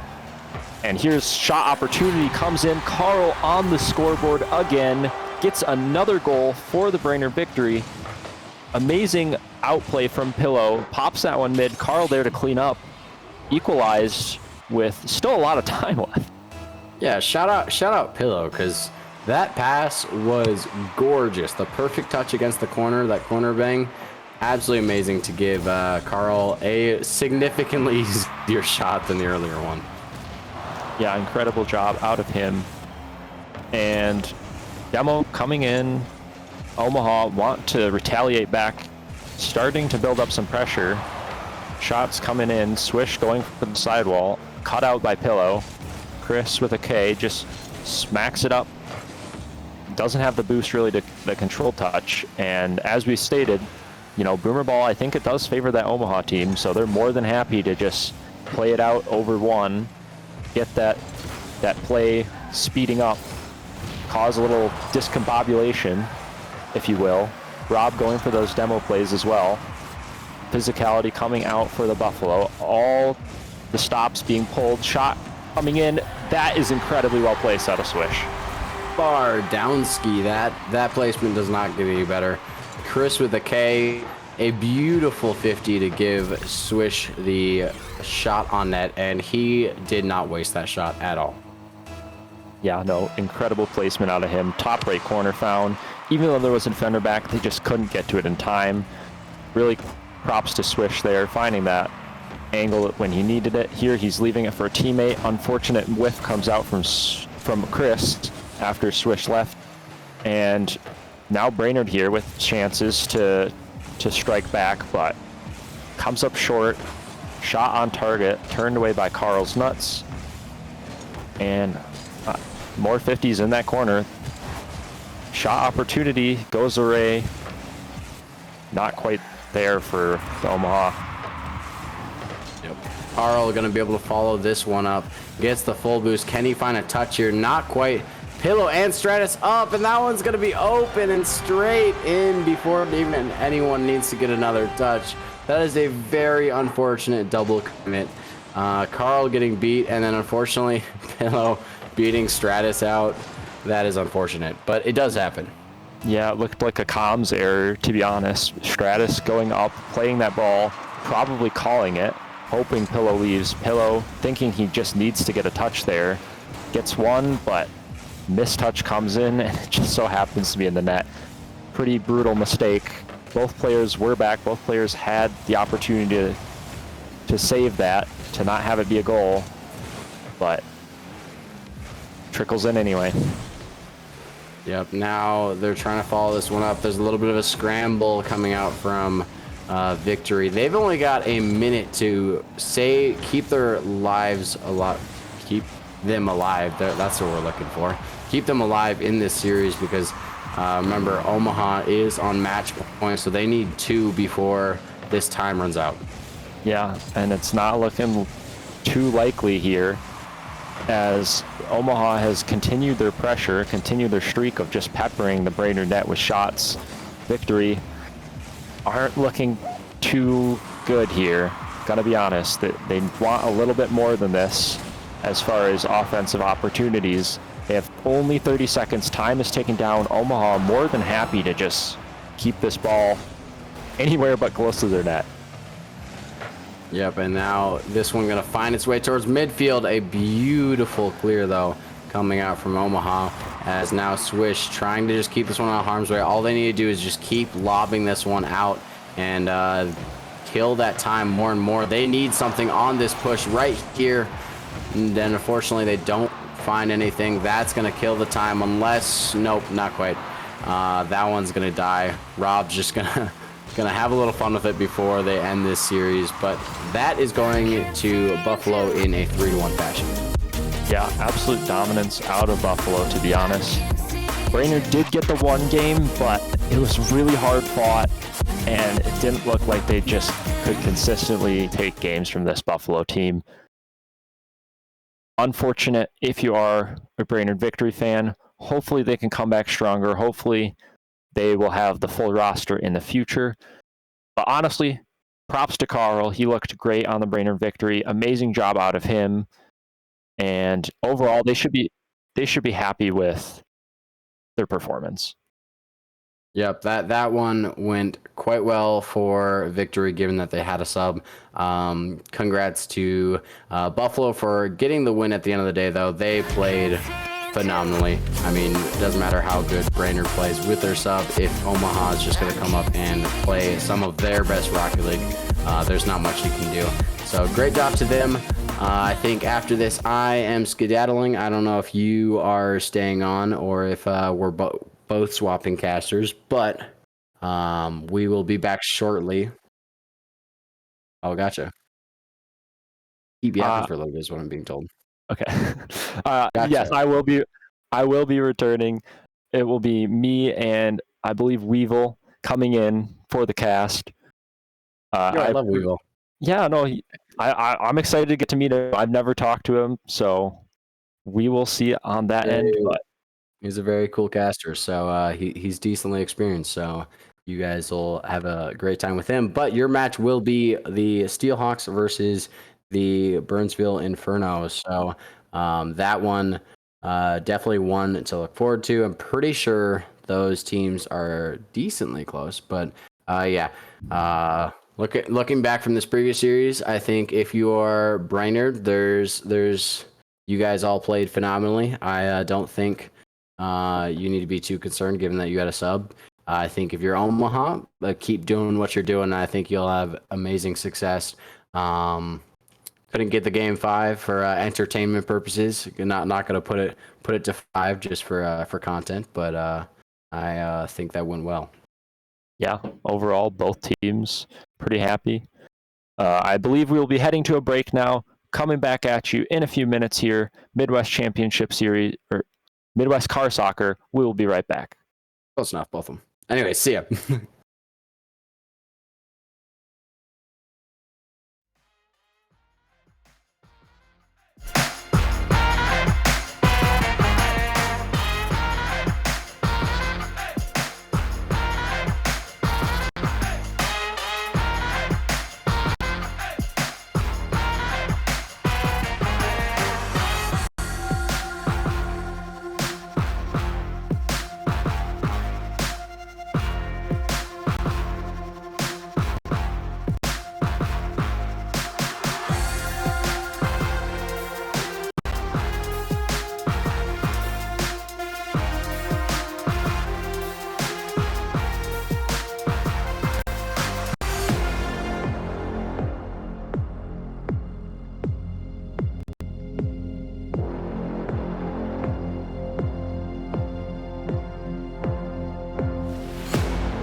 lost time. Gotta rent a car, gonna stay a while. If I don't move ahead, then I get stuck behind. I'm at a friend's place, gonna stick around. The puzzle pieces fit for now. The things you said replay loud. There are people outside living their lives. Thousands of stories move through times. Only one face on my mind. All I want is you.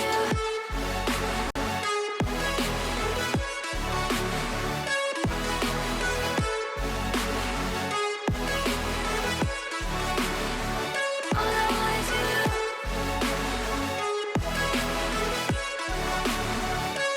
There are people outside living their lives. Thousands of stories move through times. Only one face on my mind. A century long ago, I traded in my halo. Whoever it is that you think I am, I'm still figuring it out. I'm jealous of the people outside, just living their lives. Millions of secrets get lost in the light. Tell me how to reach you, show me a sign. All I want is you.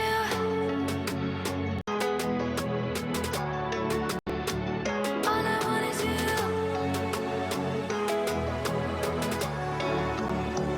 All I want is you.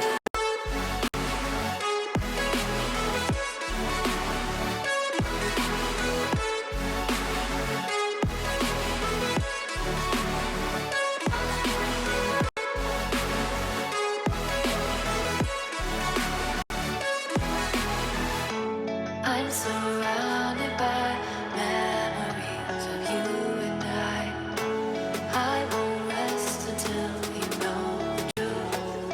All I want is you. I'm surrounded by memories of you and I. Tell me how to reach you, show me a sign. I'm surrounded by memories of you and I. Tell me how to reach you, throw me a line.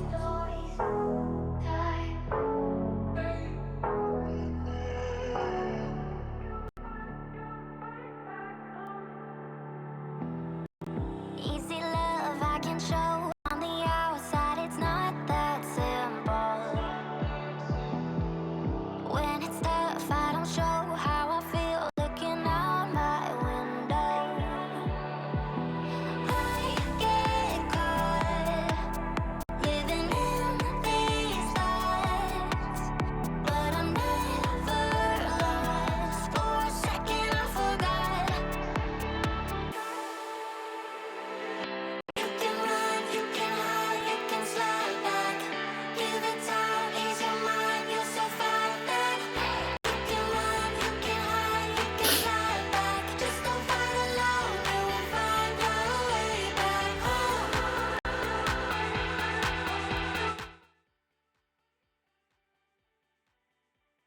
Hello, everyone. Welcome back to the Midwest Championship Series, streamed here at MidwestCarSoccer. We are going to be getting right back into it here in a short moment.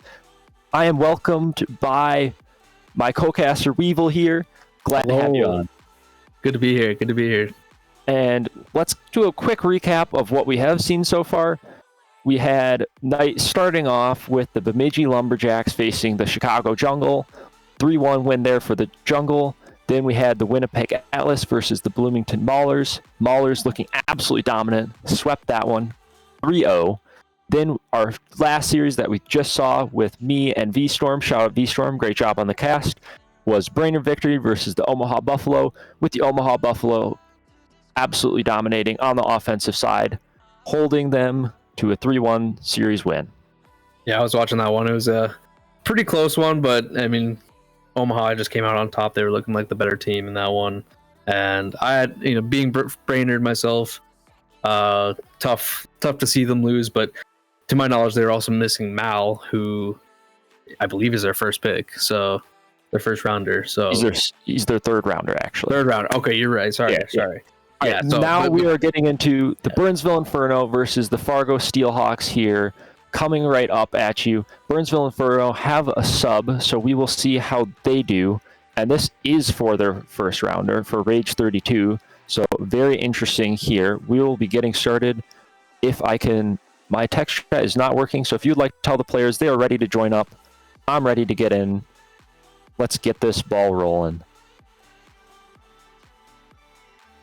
Do you have any predictions before we do start and get the private match on the way? Ooh, I mean, Fargo Steelhawks, I believe they're number 2. At least that's what our graphic said. So I'm new to this scene, so I would have to say gotta go Fargo like 3-1. I feel like MCS is very competitive, so I feel like we see a lot of 3-1s. The standings do have them at number 12 actually right now, but Burnsville Inferno even lower down at 15. Where did I see 2 then? It was on the little graphic that was posted in the street thing. Oh, okay, that's probably where it was not accurate. Anywho, shots coming out early here. Burnsville Inferno going up early, 1-0. No midfield contesting here, and J-Bay has pretty easy bouncer shot right over top of Maida's Nate. Just need to have that midfield presence, and I think they'll avoid a goal like that again. Yeah, and despite a sub here, I gotta be cheering for the Burnsville. I gotta be telling myself that they're gonna win this just because I have a college teammate in straight here playing for them, and then another member of the Rochester Renegades in CSA of J-Bay subbing up first round Rising Star into their first round challenger position. So they're not favored here on paper, but okay, yeah. I gotta cheer for them. They're my boys. But shots coming in. You love an underdog stories, though. Yeah, and they look good here. They've come out early, scoring 1 goal in that first minute.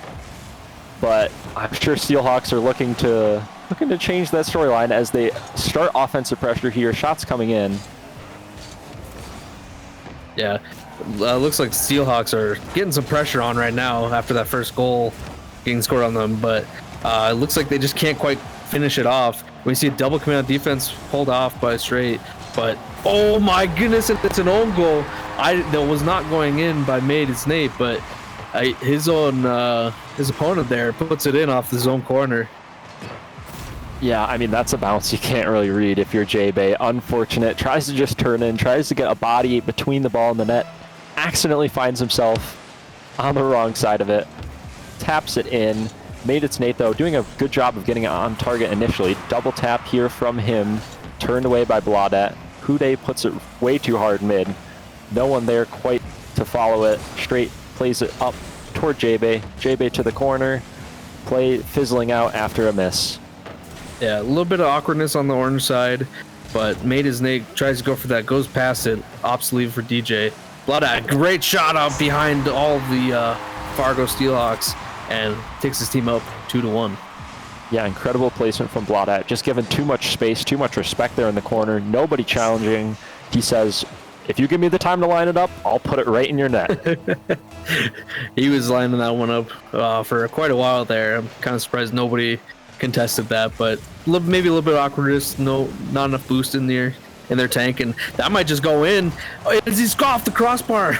I don't even know I can't remember who shot that, but it was a very close one. I might have even been free if they had just left it, but we're gonna see an easy save from Maida's Nate, and a lot of pressure from the blue side right now. Yeah, shots coming in for the Burnsville Inferno. Steelhawks not too happy about how this first half of the game probably has gone. They want to get up early. They want to be the ones. What a save.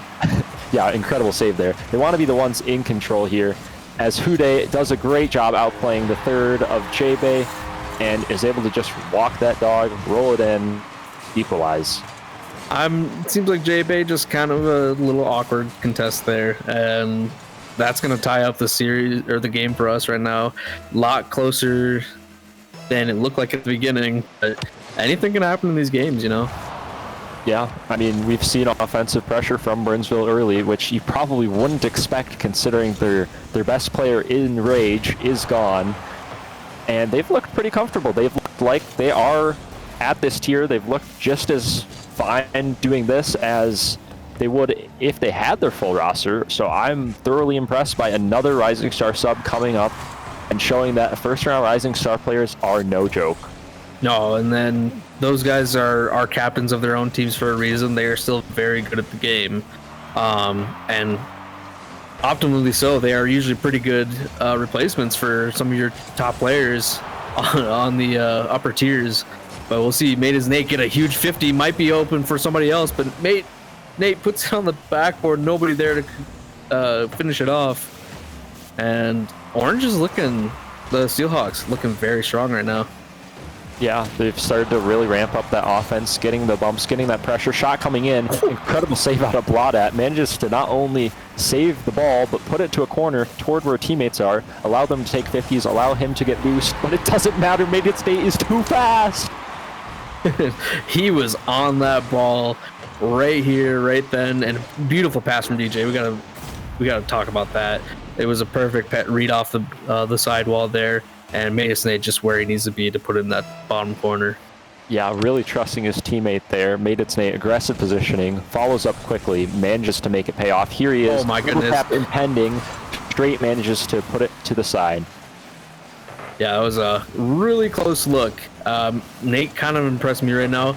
Like, again, I've never seen these guys play before, but it's just back and forth as we see Straight score that one off of, I believe, a defensive misplay by Nate, the one we were just glazing up a little bit earlier. Yeah, all three members of the Steelhawks there, 0 boost, unable to get good 50s, and Burnsville just takes their time, takes those 50s, plays it patiently. Here, Straight, incredible control coming out, air dribble attempted, but not quite good. I thought that one was going in for sure. He had so much control over that, but again, the Steelhawks not letting that one go in. They're learning on these defensive mistakes, but it's a very tight battle right now. Yeah, I know Straight loves his mechanics. He will go up in the air. He will take that air dribble every day of the week. Here he tries to flick outplay. Not quite in, though. Would have loved to see that roll in if you're a Burnsville fan. But Steelhawks here holding on with their lives. Shots more piling up for Burnsville. Not quite good, though. And we see the counterattack coming in. Yeah, I just want to point out that Nate already has 8 shots in this game, carrying his team on the offensive side. But it's not going to do much if you cannot put these in. As we're going to overtime, possibly 3-3. But I say that Uday with a 0-second goal. A little bit of caster curse there. Yeah, awkward angle here. Didn't really see how he approached, but Blaudat just not able to get that skim touch that he wanted. And Hude just reads it saying, I don't care if you hit this or not. If you don't, it's in your net. And miss comes out, shot comes in. Steelhawks steal away game 1. You know, for all the defensive mistakes that Steelhawks were making in that game, they made it count at the end there. Nate just putting on a offensive powerhouse, 500 points past his next teammate there. But they all played quite well in reality. And it came down to I believe it was Hude just putting it at the last second, get the win. So, yeah, incredible job out of all the players here, honestly. I think all of them having a really good showcase. Not really one that you'd want to ask more of, because DJ was that passer. And like J-Bay holding down the fort, all 3 Burnsville members getting involved in the play, offense and defense. So I feel like this is really like a coin flip at this point. You know, who takes this next game, game 2, coming your way. We get to see it on Forbidden Temple. I love Forbidden Temple. I'm not actually as big of a fan. Maybe it's because maybe it's because of that one point in time when the rolls on that curve were slightly different. Made me have like placebo on it. Okay, I forgot about that. That was maybe it's. I'm a really big fan of just Manfield. I'm a boring individual. I like my plain simple maps. Fair. I don't like Farmstead. I think Farmstead's kind of just ugly. I don't know. So I like my prettier maps, but certainly nothing just too distracting either. But we'll see. DJ get a pass off the backboard. J-Bay likely going to be here for a clear, but gets 50 a little bit with DJ. Made his Nate tries to get it up the wall, but gets down for that. And Blaudet up to straight, just barely missing. And Fargo with the ball in front of their neck gets a nice clear. Yeah, both teams here looking to get some offense rolling. Shots coming in. DJ's shot saved away by Straight. More shots coming in. I thought that was almost in from Nate. It's Nate. J-Bay kind of bailed by the crossbar. Holy demos. Blaudet looking for a fast beat. Demos are coming out both sides. Low boost flick from J-Bay. Pressure starting to mount. We'll see if this turns into a goal. Rule 1 on the field. And that is a very good bumping play, actually, taking out that third man. Probably unintentionally, but it leaves it open for a pop-out mistouch from Hude. Blaudet there to capitalize. Lead to Burnsville once again early on in this game. You see DJ kind of panicking. He leaves the rule, tries to leave the rule on, but J-Bay, I don't know what he did, but he stopped him in his tracks, preventing him from saving that ball from going in. And your Burnsville Inferno up 1-0 on the game. Yeah, players don't like to admit it, but there is a strategy to keeping Rule 1 sometimes. It increases that volatility of the game, and at the end of the day, it was, numbers-wise, first-round Rising Star player taking out a second-round Challenger player, so I feel like you've got to think that benefits you as a whole. Absolutely. And DJ panicking, trying to get out of it, and here, more panic from Steelhawks as Burnsville have just been swarming, really looking well to follow up a teammate's touch, and oh no, J-Bay. oh no, what happened? I think it was just he just jumped too early. Yep, he just pre-jumped it, and I don't know if he fat fingered the jump button, but he could not get to that ball after that jump, and just lets it an easy save in, unfortunately. Yeah, I mean, if you're Burnsville and they inevitably do get pressure, they do get a goal, that is not how you want it to go in. Hopefully the mental stays strong. I imagine it does, because they are on the... There you go. They are on the come up. Yeah, good counterattack. Let go of that mistake. And J-Bay, rightfully being the one to put that one in after his own mistake, gets his retribution. And, I mean, this Inferno team taking the lead. I think was this the first time they've taken the lead in the series? I don't know. That's actually a good question, but they're looking to hold it here. 2.5 minutes. Shot opportunities still coming in. Bang out to the midfield. Blaudet cuts it off. Does it beautifully. Is there a teammate there to follow? Yes, there is. Straight. Another 50. Loose steal on the top half, but Hude gets a really solid clear and kills that pressure. DJ gonna take it to the midfield. Gets 50'd there. Nate off to the left for DJ, but DJ just barely misses the touch there. But Hude puts it in the top corner, and he scores that one. Nothing that the Inferno can do there. Yeah, not a particularly fast shot out of Hude, but the placement is immaculate. Makes it awkward. Blaudet doesn't have the boost to get there. And, I mean, if you're up for that aerial, so many players would probably take that quick, try and slam it in knowing that there's defenders there, but Hude taking that extra second, placing it well. Beautiful shot out of him to equalize. Nate's going to have a free shot here after the miss from I think that was Blaudet? Nope, Blaudet was up. J-Bay not quite getting the read off the backboard, and made his Nate getting an easy touchdown. Yeah, another one where if you're Burnsville, you feel like they didn't really earn that, right? Yeah. Defensive mistakes on that back third, starting to spell disaster here for Inferno. Passing play though, coming out. J-Bay there, touch mid. Could have been a scoring opportunity, but ball just came in too hot for Blaudet. Yeah, that ball just had a little too much power on it for a pass, but I respect the attempt by Blaudet to get that one.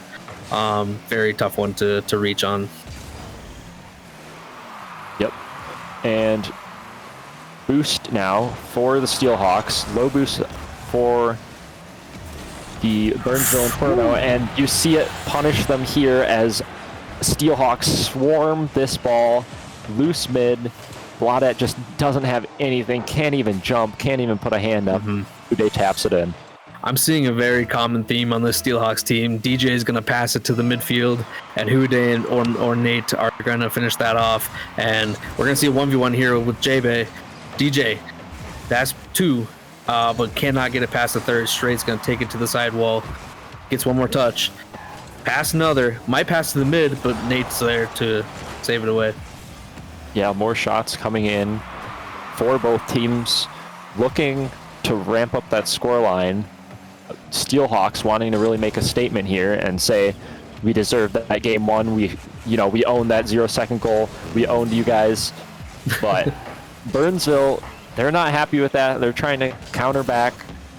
But it's looking rough here. All three committing to just save themselves from getting scored on. Not really a lot of offensive pressure.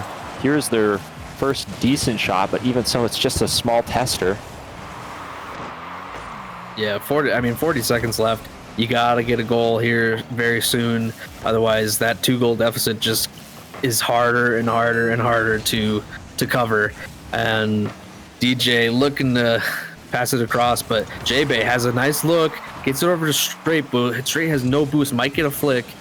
Gets over one, but does not get it past the Houday defender. And I don't think this one's gonna go in the favor of the Inferno today.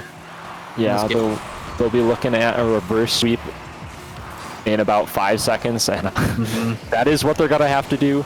It's gonna be tough. They do have a sub. They're gonna have to pull out something that we haven't quite seen from them yet. Close first 2 games, but I don't know. I feel like at this point, Steelhawks are in the driver's seat. Yeah, and I mean, they are looking strong, but to be fair, they are at full power, whereas, like you said, Inferno are working off of a sub. Subs can be strong, but it's going to be a tough road for them right now, and I do think they are playing very well. I really do think Inferno is putting up a good fight. They haven't been blown out of the water yet, so I'm excited to see if they can pull a couple games out, but the Steelhawks on match point. We'll see how this goes. Yeah, and DJ here, like you said, being that playmaker, being that passer, really setting up his team for success on the offensive half. We'll see if that continues here. Game 3 coming up, DFH Stadium. Here we go. As we get into it, looks like people are being a little slow, but that's okay. We're all a little slow at times. I'm looking to see Inferno. I'm looking to see Jay not miss these touches as much, because we saw a couple of those goals came from Jay going up high and not getting a touch that he wanted. And if he can focus on getting that nice touch and getting a good clear on defense, I think we'll see a different Inferno team here. Yeah, it really does seem to be a game of inches as far as small adjustments and small things going well for the Steelhawks that have really just felt a little bit more out of reach for Burnsville. If they are able to make those changes, get those touches that they need, I think they have a solid opportunity here of taking this game 3, forcing at least a game 4, maybe a game 5 if they're lucky. Yeah, maybe they're just feeling a little cold or a little nervous, but if they can correct that in their heads, I think they got this. But this is going to be a 3v2 right now, as Bladat gets 50 by Houday, and then Straight up to Straight from here. And unfortunately, they can't get a play to coalesce. Yeah, passing plays being attempted here. Both teams. Houday goes up, not the touch he wanted. Bladat easily turns away despite the low boost. Fakes it low, pops it back up. Has lots of time, lots of space. Double commit here, not what Burnsville had drew up on the board, but I mean, they still have offense here. Pressure mounting. They do. Looks like low boost except for Straight, but not where that ball needs to be for Straight to get to it. Going high on the backboard, double commit a little bit, and we're going to see this go towards the midfield. Bladat possibly passing to himself, back to the midfield, but mate is Nate, just getting in the way out of everything. Yeah, I mean, that's sort of been the story here. Nate has probably been the #1 harasser, the #1 problem. Oh my God, an amazing save from Nate. He is just unstoppable on the defense today. And I thought for sure that was going to be a goal for the Inferno, but Nate proving us all wrong, getting a miraculous save.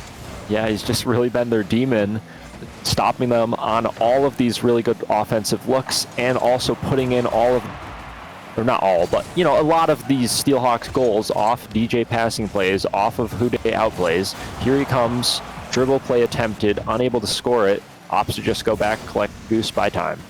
Yeah, this is looking like it might turn into a good contest here, but Maze Nate just Pete's too. That's a huge overcommit from the side of Inferno, and you hate to see it, but Maze Nate doing a miraculous air dribble there. I think he got bumped by J-Bay actually, or straight, and that put it over top of Bladat. Yeah, I mean, incredible control, though, even through scoring the open, not accidentally flicking into the crossbar or something. But we expect that out of him. He does well. DJ here up with boost, with the ball. Flip reset attempted. Easily turned away. Burnsville looking for a counter. Double tap from Bladat, keeping it in the corner. Runs out of boost, though. Doesn't matter. Gets the bump on Hude. Needs a teammate to bail. Oh, and we're going to see this be an open net again. Open for Maze Nate. I don't really know what happened on the defensive side. It might just been overcommitting. And J-Bay again, for a sub, he's doing a good job, but he's just not getting these touches against these challenger guys, and especially against Maze Nate. You gotta get something on him. You gotta reach for him somehow. Yeah, Maze Nate having an incredible showing here. Steelhawks looking to take a dominant win.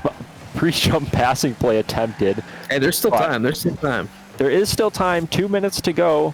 But I just haven't seen anything to really make me believe other than the fact that I know these guys. Yeah, I would have to agree. Unfortunately, they've had some good looks, but they just need to turn up the aggression just a little bit more. Maybe get some demos, some bumps, but gotta keep it a little bit closer probably, because these guys, the Steelhawks, are just on the backboard, clearing away your shots and your plays every time. And we're gonna see double miss, double commit, and yeah, I'm surprised that didn't turn into a goal for the Steelhawks. But we're gonna actually see them come back. We're gonna see. Yeah, them I guess the double fake was too confusing. Too many players pushed up. DJ jumps a little bit too early on that. JB, beautiful outplay, straight there for the tap in. Very good play out of Burnsville to capitalize on that awkward Steelhawks positioning. I think they just weren't ready for that. Yeah, as we see some life come from this Inferno team, they're only down 1 with a minute 14 left to go. Gotta make a play happen, though. You gotta get this one win, otherwise it is over for you this week. And we almost see a goal from Bladat. That would have been an insane angle from him. Yeah, attempted to use the flip reset there after he dropped down off the pancake pinch. Shot coming in here, though, for the other side. Steelhawks not having it. Too close for comfort for them. Flip reset from DJ attempted, but no real good angle there. Yeah, I'm just seeing a lot more aggression from the side of the Steelhawks as we're seeing bumps come out. And Nate might have a double tap here, but DJ gets the pass off the backboard and puts his team up 2 with only 36 seconds left, not looking favorable for the Burnsville Inferno. Yeah, able to just clean it up there. Only 30 seconds left now. You would expect them to not really have a kickoff strategy, being a new team, so they're going to need just luck here, to be honest. Oh, no, DJ. I thought he had that one. He was looking so confident on that. Yeah, he definitely hits those. I've been on the receiving side of a few DJ double taps, so I know what it's like. But luckily for Burnsville, they still have a chance here. They need to go quick. 10 seconds now, trickling down. I don't know. It looks to me like the Steelhawks are just having fun with it now. They know they've got this one sealed, and we are going to see the Steelhawks take it in a 3-0 sweep. Yeah, absolute dominant performance out of the Steelhawks. Probably what they expected, what they thought was going to happen. They do a good job just locking it down. Any Burnsville attempted shots turned away. Counterattacks, pretty good out of Steelhawks. Impressive performance out of them. I would have loved to see these two play, though, with the full roster. I think Burnsville had a bit more to be desired as far as, getting those connections, getting that offense to really turn into goals here. But that will do it for the Burnsville Inferno. They are swept out tonight. We'll have to see if they possibly make a regain next week, hopefully with the full roster. Yeah, and I will admit they played pretty well for having to bring they're losing they lost their first round, right? Yeah, correct. Pretty Yeah, high that's first round pick. That's always a pretty tough loss to incur, but I thought they played really well at the very beginning for being your top guy down. So I'm impressed with them, and I'm excited to see what they are like at full power. Yeah, I mean, shout out my boy J-Bay, doing a great job subbing up. It's just a hard spot to be in, to be honest. I don't blame him at all for dropping that. I've been in spots where I've subbed up, and it just feels hopeless sometimes, right? The other team just has you beat on paper. They have the chem, and you're forced to try and just do what you can to get goals where you can. And I feel like Burnsville did that. I think props have to be given to them. They did a good job. I think they should be proud. They should.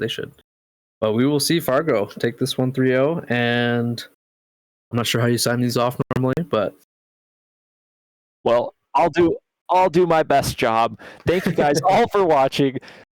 I appreciate all of you for showing out. Challengers, always fun, always competitive. Love to see these teams get out, get playing. Thank you guys all very much so for watching, and we will see you all tomorrow for Premiere. Look out for the stream notifications. Peace out.